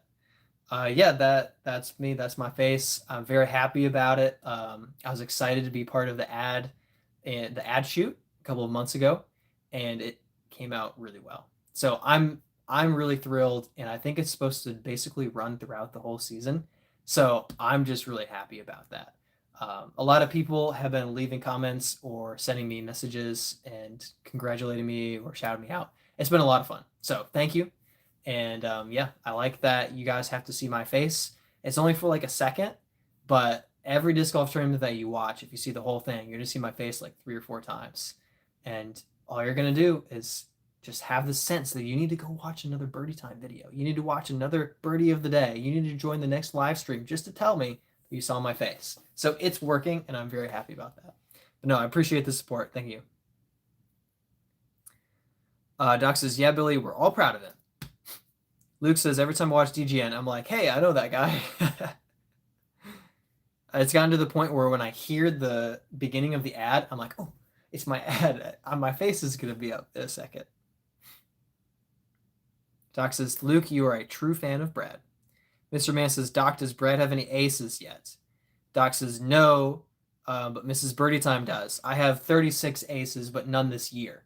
So, yes, Mrs. Birdietime, my fiance, has an ace this year on camera. The video will be posted in a week, but I have yet to ace this year, this calendar year. So 2026, 0 aces. But I do have aces, just not yet this year. Doc is wildly misrepresenting me by not paying attention to what is being asked. Doc says, sorry for assuming you meant this year. Yeah. But yes, I have aced, but not this year. Steph says, hey, gotta run. Brad, ask Isaiah to get your back tomorrow. I'll ask too. Are you going to, you are going to kill it. I tell you good luck for tomorrow, but you won't need it. You have the same FaceTime as Macbeth in the ad.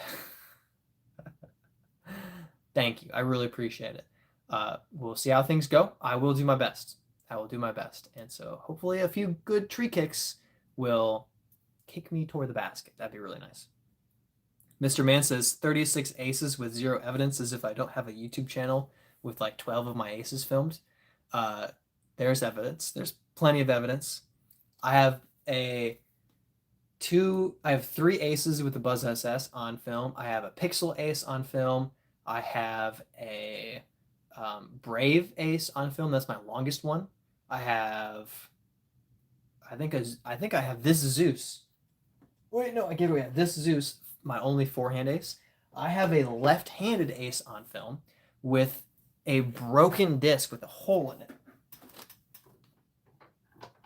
It is this Whippet. And one of my college professors gave this to my friend Cullen, who let me indefinitely borrow it. And I aced with it left-handed because my right arm was getting a blister on my finger. So I played left-handed and aced. On camera, I have a skip ace with an Excite and an Enigma. I just don't have a jump putt ace yet. So yeah, just look around my channel, type in ace, and you'll find them. They're there. Doc says, be well, Steph. Please, the Scottish player in the ad, don't jinx him. Macbeth jokes. Luke Mendelson says, I've thrown in a few from outside 100, but no aces yet. That's really awesome, though. That's really cool. The ace will come. It'll happen, and you'll probably get a couple in like a month or two. So aces are on their way for you. Mr. Man says that Zeus disc looks fire. It's pretty cool, and the multi-stamp, like his multiple stamped, it's cool enough, but the double stamp, in my opinion, makes it better. I really like the multi-stamp here. Doc says, Mr. Man, any European authors that we should look out for? I must admit, I'm mainly U.S. authors except for Pratchett. No, never mind. Sorry, I was thinking that I had one off the top of my head, but I guess not. Oh well.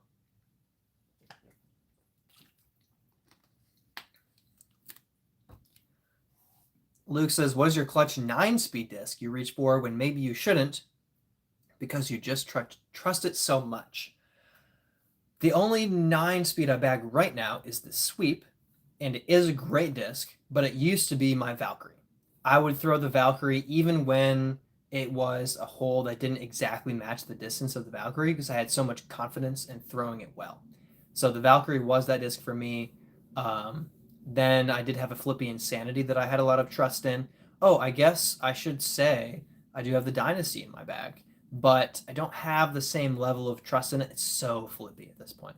So it's probably really the Sweep, and I've thrown it on some shots where, I don't know that it's the best disc for it, but it's a good disc for the shot. So I'll shout the Sweep out, but I tend to kind of go with an FD1 or a Brave, which are 7 speeds, or I kind of jump up to a 12 speed and throw the Enigma or the DD2, Horizon Plastic DD2.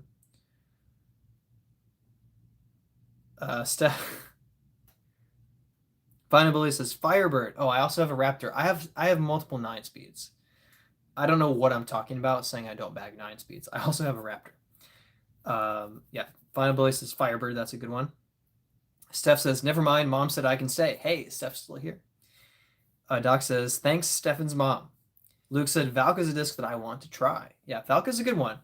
I recommend the Champion Plastic, but if it's too stable, because in my opinion, you want a nice straight shot or a gentle drift with a Valkyrie, you can try the Star Plastic Valkyrie.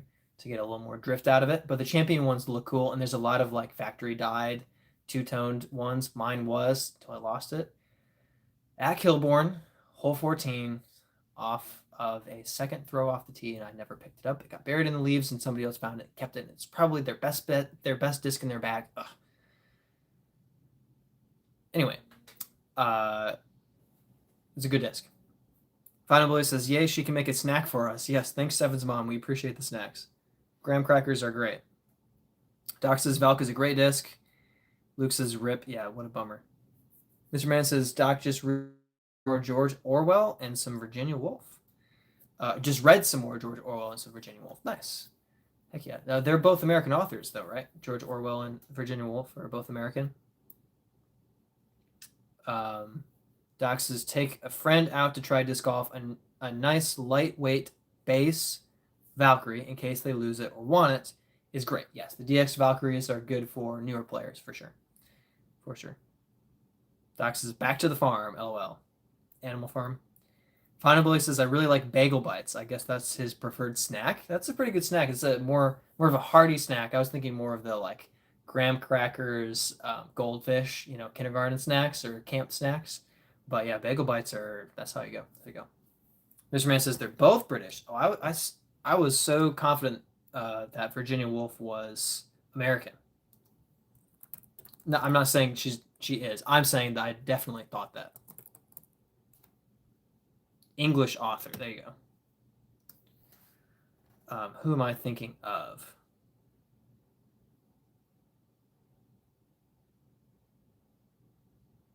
I'm thinking of either Virginia someone, or maybe just another woman author that I can't remember her name, but that's American.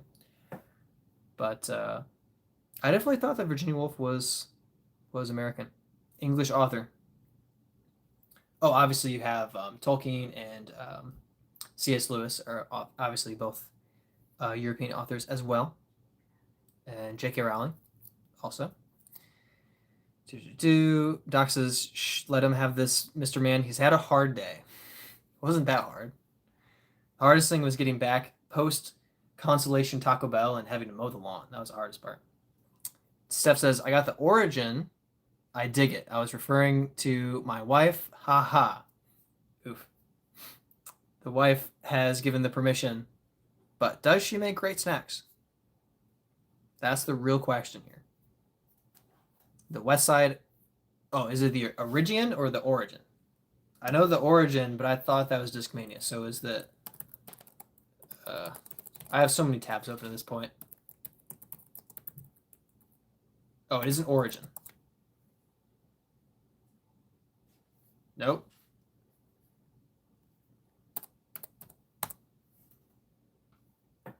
Okay, AI is useless in every possible way.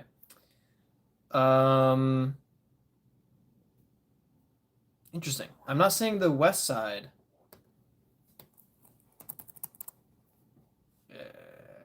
Origio. Is that a plastic? Okay, I'm confused. That's okay. I don't know everything about disc golf.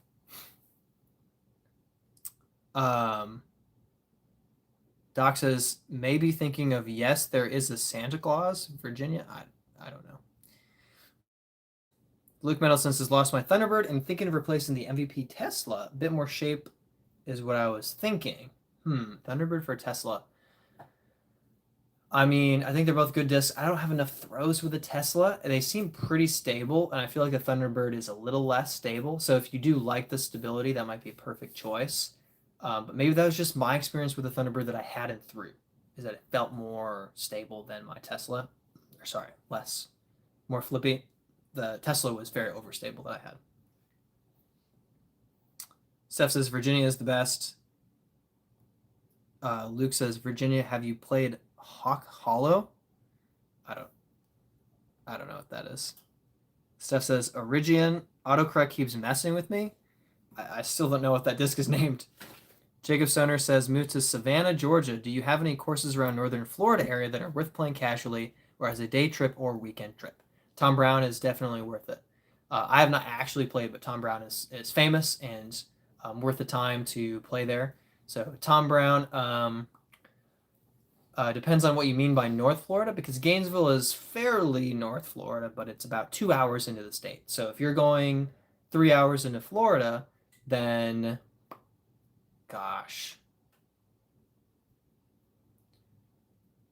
I can't really recommend like a top tier course, but both Northside Park and Jonesville Park in Gainesville are both good, and Legacy Oaks that they put in more recently is a good course. Those are all very solid, well maintained. Every event in the area is run well. It's Garrett Girthy land. And then around Jacksonville, both of the New World courses are high quality courses. They're bomber courses, not my style, but they're good courses. Maybe not as well maintained as they were. They shut down the golf course and just have disc golf now.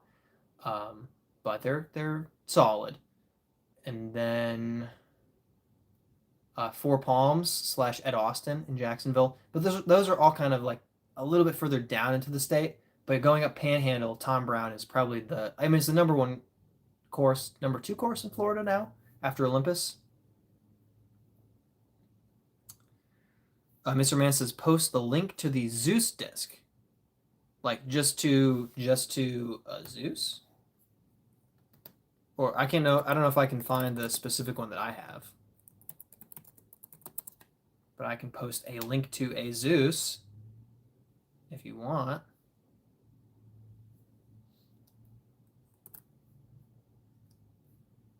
Did I misspelled disc on my live stream title?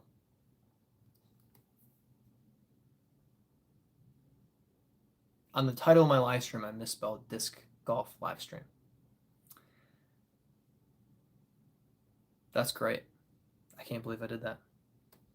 Wow. Steph says Origio Westside discs. Okay, the Origio. I'm gonna look it up.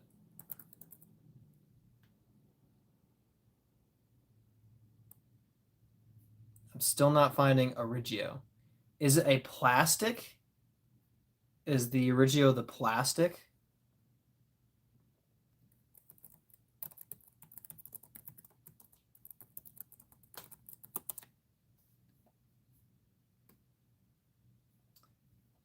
It is plastic. So it probably says Origio on your disc, but the actual disc name is a separate disc. The Origio is the plastic. Just like well, you're not gonna be able to see that.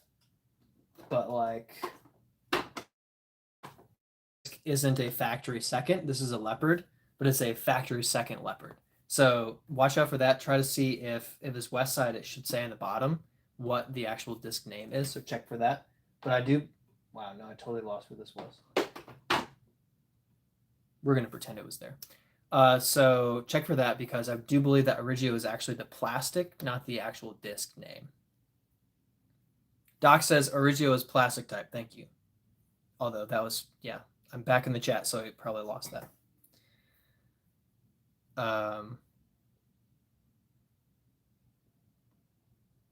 Luco Disc Golf says, what's up? And Sawmill Brad. Sawmill Brad, is that in reference to my look? My appearance is Sawmill-esque? Sawmill is a course in Florida. Are you talking about that course? Because Sawmill is a pretty good course in Florida. Luke Mendelson says, Hawk Hollow is a very, very tough course. I played a flex C tier, shot plus 26, 23 hole course, 832 rated. That sounds very tough. I would love to play that course. That sounds awesome and terrible. Mr. Man says, West Side is the best side. Steph says, never mind, it's the Underworld. Wow, had to run to the truck to get it because it was bothering me too, but I really dig the disc. Gotcha. Underworld being a good disc. I don't know that I've thrown the Underworld more than once or twice. I've thrown the Undertaker several times, but yeah, Underworld maybe only once or twice. Doc says you had a bad day. Wasn't going to say anything. It wasn't that bad. Number one says, have you thrown the Innova Duo Plastic yet? Thoughts? The Innova Duo Plastic. Man, I'm opening up so many tabs today.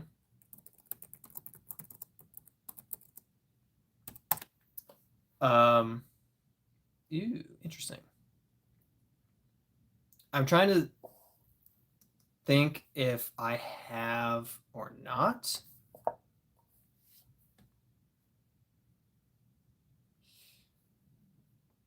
Like I have several like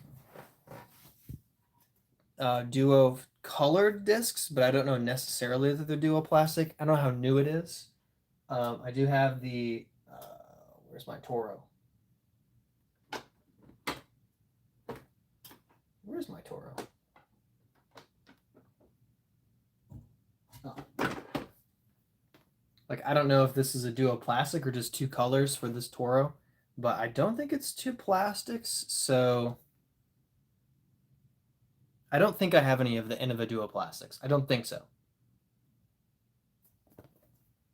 But I'm not sure. I think no. Mr. Man says, thank you for the link. You're welcome.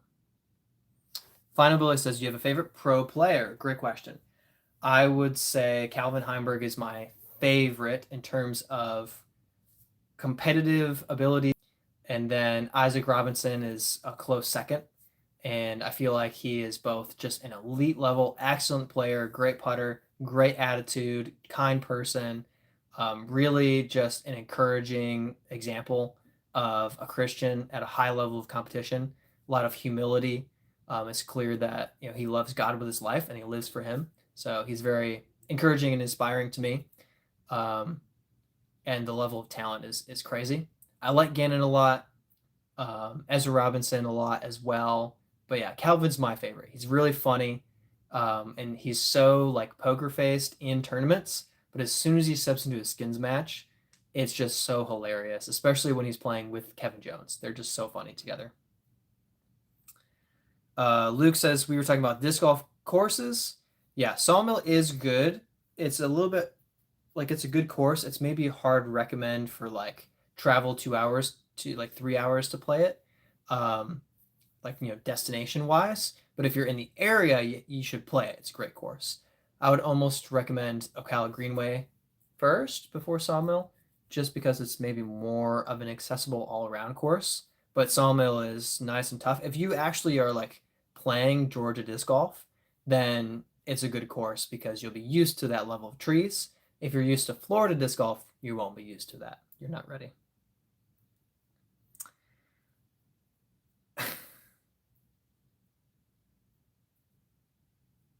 All right. Okay. Luke says, what about Olympus? Olympus is worth it. It is just a little bit more further south. So it's not so much like upper Florida, but Olympus is the course to travel to. You also do have to be careful, though, if you are trying to travel to play Olympus, look up their Facebook page, make sure that you know when they're open to the public and when they're not, and how much it's going to cost. Because I know that they have limited access and events when you can come play with people, and only certain times when you can just show up and play. So make sure you carefully research if you can actually play Olympus or not. Johnny says, hey, Brad, any experience with Python, the coding language? Personally, no. I'm aware of Python and Cobalt's the old original coding language, C++. But I don't have any experience coding in Python. I did a tiny bit of C++ in like late high school as kind of like a dabble in college and career. And then I was like, oh, I'm not going to code. I wanted to take a computer apart and see what was on the inside and fix things. But apparently nobody wants a computer physically fixed, though. Just buy a new one. That's what I was told. Anyway, not a coder, but I do website design. I just don't code. So I use Wix to design websites. But no, I don't have any personal experience with Python. I know what it is. I'm aware of it, but I don't have experience. Doc says, I thought Origio was a plastic, but you never know with the naming stuff nowadays. That's true. Let me see. Well, I'm trying to think of a plastic that's also a different company's disc name. I can't think right now, but I'm sure there is at least one. There probably is overlap where a plastic is also a disc. I don't know. I can't think of one, but probably. Steph says I really like the Atlanta, Georgia courses. A lot of great stuff around there. Hey, Disc Golf Daddy says, yo. Thanks for hopping on, Bryant. Doc says Amy's crypt was just at the Sorrel house tonight. Is that a band? I have no idea what we're talking about. Luke says, do we make Doc a mod yet, or do we still not trust him? Great question. Luke says, AI makes coding fun, but not quite as fun throwing plastic at a metal basket. Yeah, there's definitely some interesting. Now, I've heard that Claude is the best code for, or AI for coding. Is that the case in your opinion? Have you experienced that? Um, yes, I have a lot of strong feelings about AI, but it depends on what you're using it for. And if you're coding, which I know you probably know this, if you're coding, you don't just use AI to make code for you and then just copy and paste it and expect it to work. Like it's going to have issues, it's going to hallucinate things and invent things, but it can be a great asset in coding to come alongside as a tool. But to just create it wholesale for you, do not trust that. Do not trust it. But yeah, I know that it can be a great strength.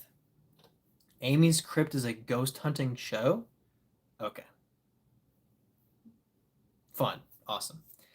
Mr. Man says, Luke, I did enough super chats to make him mod, but apparently he's holier than thou. Yeah, we did push mod on Doc for like 5 minutes. He dropped the Discord link and then unmodded himself, basically. So he doesn't want the responsibility. Luke O Disc Golf says, I'm a mod on my other account, LOL. I guess I could extend mod. Should I just hand out mod status to people right now? Now people who don't get it are going to be really left out. Steph says, is this the Luke that makes weird noises when he misses a birdie putt? That's Brent, not Luke. Brent is the one that makes weird noises when he misses birdie putts. However, Luke probably has made weird noises missing birdie putts on my channel because he has been on the channel. Doc says, I don't want to be in a club that I'm a mod in. Final Billy says, I want to feel the power of the wrench. You might want it too bad. You might want it just too much. Disc Golf Daddy says, are you playing the Charlotte tournament coming up? I'm playing the Monday qualifier tomorrow, and there's 3 slots open, about 40 people playing. So unlikely, but if I play my best round of my life at Hornets Nest, then I have a slim chance of potentially playing in the Pro Tour event this coming weekend, the Queen City Classic, but probably not. Doc says, wish I could be there to cheer on Team Brent. Team Brent dropped out of the event. So bummer for you cheering for a team that's not competing anymore. Disc Golf Daddy says, get after it. Heck yeah. Doc says, tell Brent I'm cheering him on in my heart. Luke says, good luck at Hornets. Thank you. Final says, you don't make me mod. I'll keep telling jokes that almost get me banned if that's more fitting. So your response to not getting mod is to show you're not worthy of it. Interesting strategy. Very thoughtful. I like the way that you think. It's like 2D chess. Mr. Man says the blue definitely looks better than the green. I think it works really well for me. I don't know if it's my skin tone. It makes me look less white, less pale, but it's good. It's good stuff. Steph says, Luke, they don't call you the putt master, but people do refer to Brad as that. Mostly Steph. But yes, I have been called that. Doc says, cheering for a team that's not even playing. Are we doing fantasy football again? Okay. Mr. Man says, rage bait, always. And then Doc misspelled disc golf as the same that I did with my title of the live stream, which I will fix immediately after I end this. It is sometimes rage bait. Okay. I will be very, very generous and add moderator status.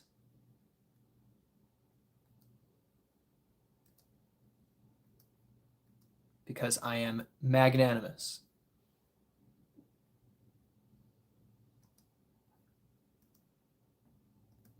If anybody doesn't want it, you can tell me and I'll remove it for sure. So welcome to the moderating team, everybody. Luke says, oh, we got multiple Lukes. Luke Mendelson with an emoji that I can't quite see, mind-blowing emoji. And then Luke O Disc Golf says, I just want to say that Brad has never beaten me in his videos. The score is 3 wins for me and 0 for Brad. This is true, but I don't want to take away. We'll just say we have yet to play in a no extra gimmicks, just raw score 1v1.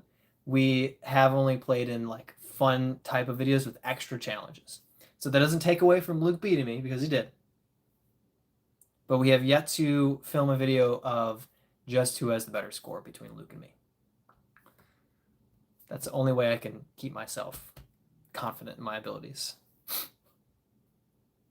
Doc says, this is going to be the best day of your life, Billy. All downhill from now. Yes, getting mod on Birdietime Disc Golf's channel is the peak. Like, you've reached the top. After this, sorry, it's just going to be okay. Luke O. Disc Golf says, give me the glory for now.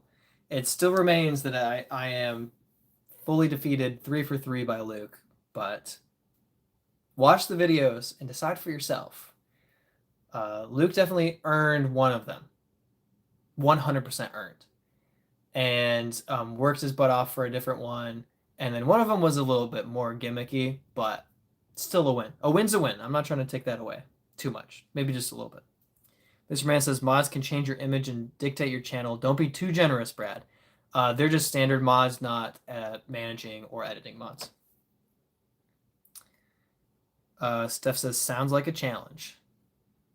Doc says, maybe there is room in my heart for Team Brent and Team Luke. Wow. Very generous, and not toward me. That sounds about right. I need to edit the name of this stream. See if I can do that right now.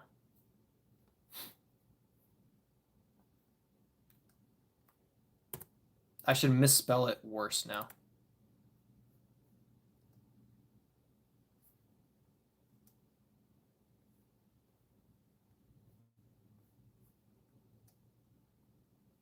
Okay, let's see if that updated.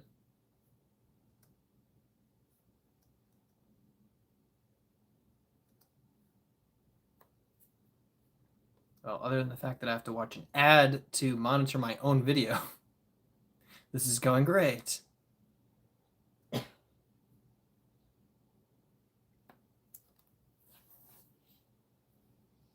Luco Disc Golf says, please don't watch. My form is horrible. Hashtag Team Luke. Doc says, form is important, but winning is more important.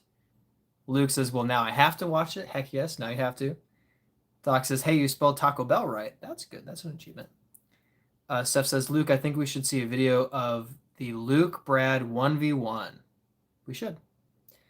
Luco says, maybe this summer, trying to get Brad to come up to Michigan. Michigan's so far away. It's so cold. I hate it up there. No, I will be visiting Michigan at some point, but who knows if we can get together and film or not. I don't know, but that would be great. I'd love to. Red Raven says, what if my form and scores are both poor? I'm sorry. It happens. I watched some of my old videos, and my form has changed so much, throwing and putting, and my appearance has changed a lot. I was clean-shaven and shaggy-haired, and man, I've come a long way. Mr. Man says, I'm Team Brad. Heck yes. You know it. Doc says, he's too scared, Luke. Yeah, you're probably right. Luke Mendelson says, wait, what is your Taco Bell order? Ooh, right now, my Taco Bell order is a Supreme Lux Box, which is a chicken chalupa, beefy 5-layer burrito, and then I add a side of sour cream. And then I don't care too much whether I get a crunchy taco or soft taco, but the cinnamon twists are the other element of that. Then, of course, I grab a Mountain Dew because it's Taco Bell. You got to get your Mountain Dew. So that tends to be my order right now. I used to get 2 beefy 5-layer burritos with 2 sides of sour cream, but that's more expensive than getting the Lux Box. So I get the Lux Box. But man, I got a side of sour cream today, and it was just by itself, and it was $1.07. Like over $1 for that little cup of sour cream. What does the world come to? Doc says mine is Nacho Bel Grande. If I feel hungry, also 3 soft tacos. There you go. Steph says he doesn't know Mrs. Birdietime's order, though. This is a rumor going around started by Rackle, but the truth is that Mrs. Birdietime doesn't have a Taco Bell order. She has a Chick-fil-A order, and I do know that. But her Taco Bell order as it is essentially maybe like a chicken chalupa or the cheesy potato griller. Those are kind of like the top 2 choices. And she has enjoyed a Crunchwrap in the past, but I don't know that it's like near the top necessarily. But she just doesn't get that much Taco Bell versus the spicy chicken sandwich at Chick-fil-A. That I know. Doc says, Food Lion, 1 liter Mountain Dews are $1. I don't need that much Mountain Dew in my life. I just need to eat a Taco Bell with a Lux box occasionally. Red Raven says, if you did come back up here, Michigan, where would you play? There's a course in Three Rivers that's very nice. Meyer Broadway North. I often will go, so I'll be in Jackson, Michigan, so I'll play L Sharp or Jackson College, or the third one that I can't remember, McCordy Park. Then if I go outside of Jackson, I guess it really tends to be the Birchfield Park, River's Edge, and like the number 2 course in Michigan. I can never remember what it's called, but it's like a wide open, somewhat bomber course, but there's also like multiple tees on every hole, so there's a variety of layouts. And that's in Holt, Michigan, just outside Lansing. Then I've played some around Grand Rapids, but not so much the Kalamazoo kind of Three Rivers area. Just happen to not really go down there. I'll go up further up into Michigan sometimes, or over to Toboggan near Flint. Just kind of depends on where I'm going to be competing, really. Luke says, Brad, you're missing an important thing on your order. Cinnabon Delights. That's what I'm missing. I don't always buy them because they are expensive, but if I get them, I get 12 of them, and I eat as many as I can, which is usually 12. Mr. Man says, Taco Bell doesn't equal Mountain Dew. I don't know what you're thinking, but yes, it does. Steph says, do you use the app and get the Taco Bell points? Yes, I do. But I didn't start until last summer was the first time that I used the Taco Bell app. I held out for a very long time. And like, I don't have tons of points or anything, but it's nice to get like $2 off or 15% off your order. It's like, yeah, great. That helps.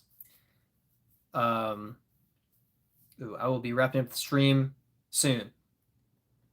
Doc says, Brad, let's do a video of you going to Chick-fil-A on a Sunday and grabbing her order. Bet you can't. Oh, I can absolutely drop a video on Sunday of me going to Chick-fil-A and ordering. It's true. I won't be ordering on Sunday, but I will drop the video on Sunday. You won't know the difference. Doc says he would have enough points to own his own franchise if he did. Oh my gosh. Doc's comment is valid. Steph says, I bet it have more. Yeah, for the points, I should use it more.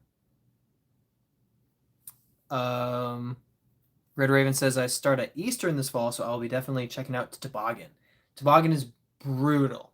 It's a good course to play, but it's brutal. They don't have it fully set up in the off season, only around U.S. amateurs and DGLO or Worlds this year.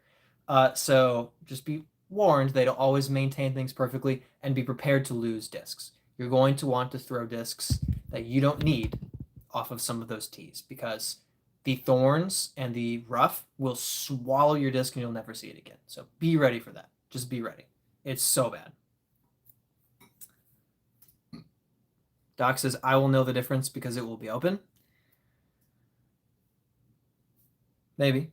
Maybe not. Maybe I'll find the special Chick-fil-A that's open on Sunday. Maybe it will be a Chick-fil-A that technically it's Sunday in a different time zone, but it's not Sunday where they're open. And it will be on Sunday, but it won't be on Sunday. Steph says, I got 100 Cinnabons from the Taco Bell in Vegas. They ask you to leave if you throw them off the second floor into people's mouths, though, so don't try this. Wow. Now I know why you buy AA books. Doc says, good to know, Steph. Finally says, my strategy is simple. Throw it far, then go find it. Luke says, talk about a long video to film. That is right. Oh my gosh. Yeah, shout out to Luke for caddying and filming my practice round at Toboggan. That was like 4.5 hours. And yeah, we got Taco Bell before and after that round. That was brutal. Brutal. I was exhausted. And I wasn't like doing everything to film. Like I was just playing. Oh my gosh, it was awful. It was awful. I am in no rush to go back and compete at Toboggan. It was fun, but it was brutal. It was hot. It was hot, which I like heat, but 4.5 hours of that gets a little bit much. All right, I will be wrapping up the stream. So any last questions or comments, go ahead and get them out while you have a few seconds. But I will be wrapping it up and heading out. Got to get my beauty rest so that I look good when I don't qualify tomorrow. No, I definitely want to sleep well and do everything I can to just play at the best of my ability at Hornets Nest for the Monday qualifier tomorrow. Mr. Man says, Doc, you said no to the wrench. You would never know. That's true. Luco Disc Golf says, plus the 5-mile hills. Those hills are massive. Yeah, and toboggan is up and down toboggan hills. And toboggan, by the way, is not just a hat. It's a sled. Just FYI. Doc says, you like heat? Get a Carolina Reaper. Okay, I like warm days. Different thing. ES says, hey, just noticed that you're live. It says started 2 hours ago. Now start over. What did I miss? Let's see. I didn't play great at my tournament. I will be running a giveaway around Easter, probably actually giving away discs after Easter. I have a bunch of books that I haven't read yet, and so does Doc. And the random disc of the stream was the Silas Schultz signed Destroyer that I got for participating in the Foundation versus Nation video at the Eagles Wings conference this January.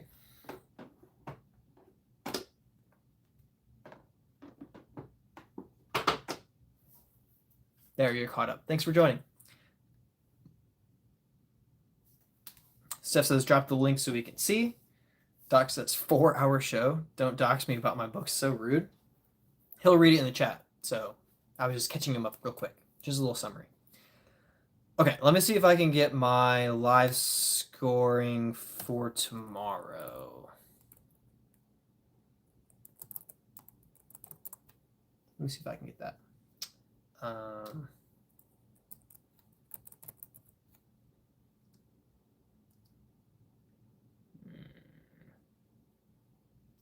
think this is right. I'm playing at 10 o'clock. Okay, my tee time moved back. Oh, I'm playing with Noah Five-Ash.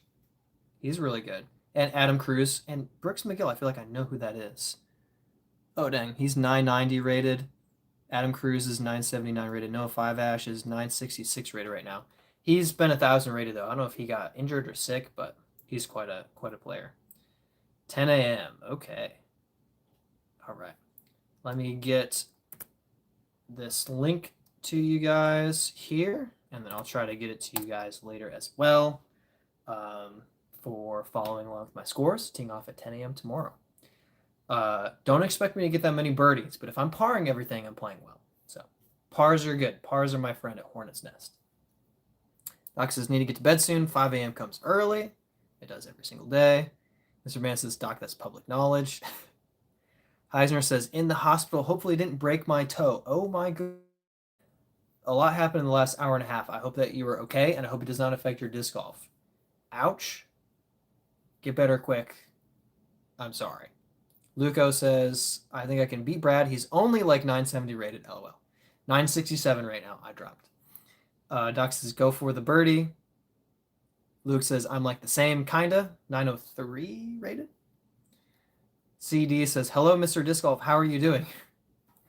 I've got to run, but real quick, doing well. Had a rough tournament today, but overall, things are great. Tomorrow, Monday qualifier, a chance to qualify for a spot to play on the Pro Tour event, the Queen City Classic. That's tomorrow at 10. I'm playing at Hornets Nest. So kind of big thing going on. Otherwise, everything's good.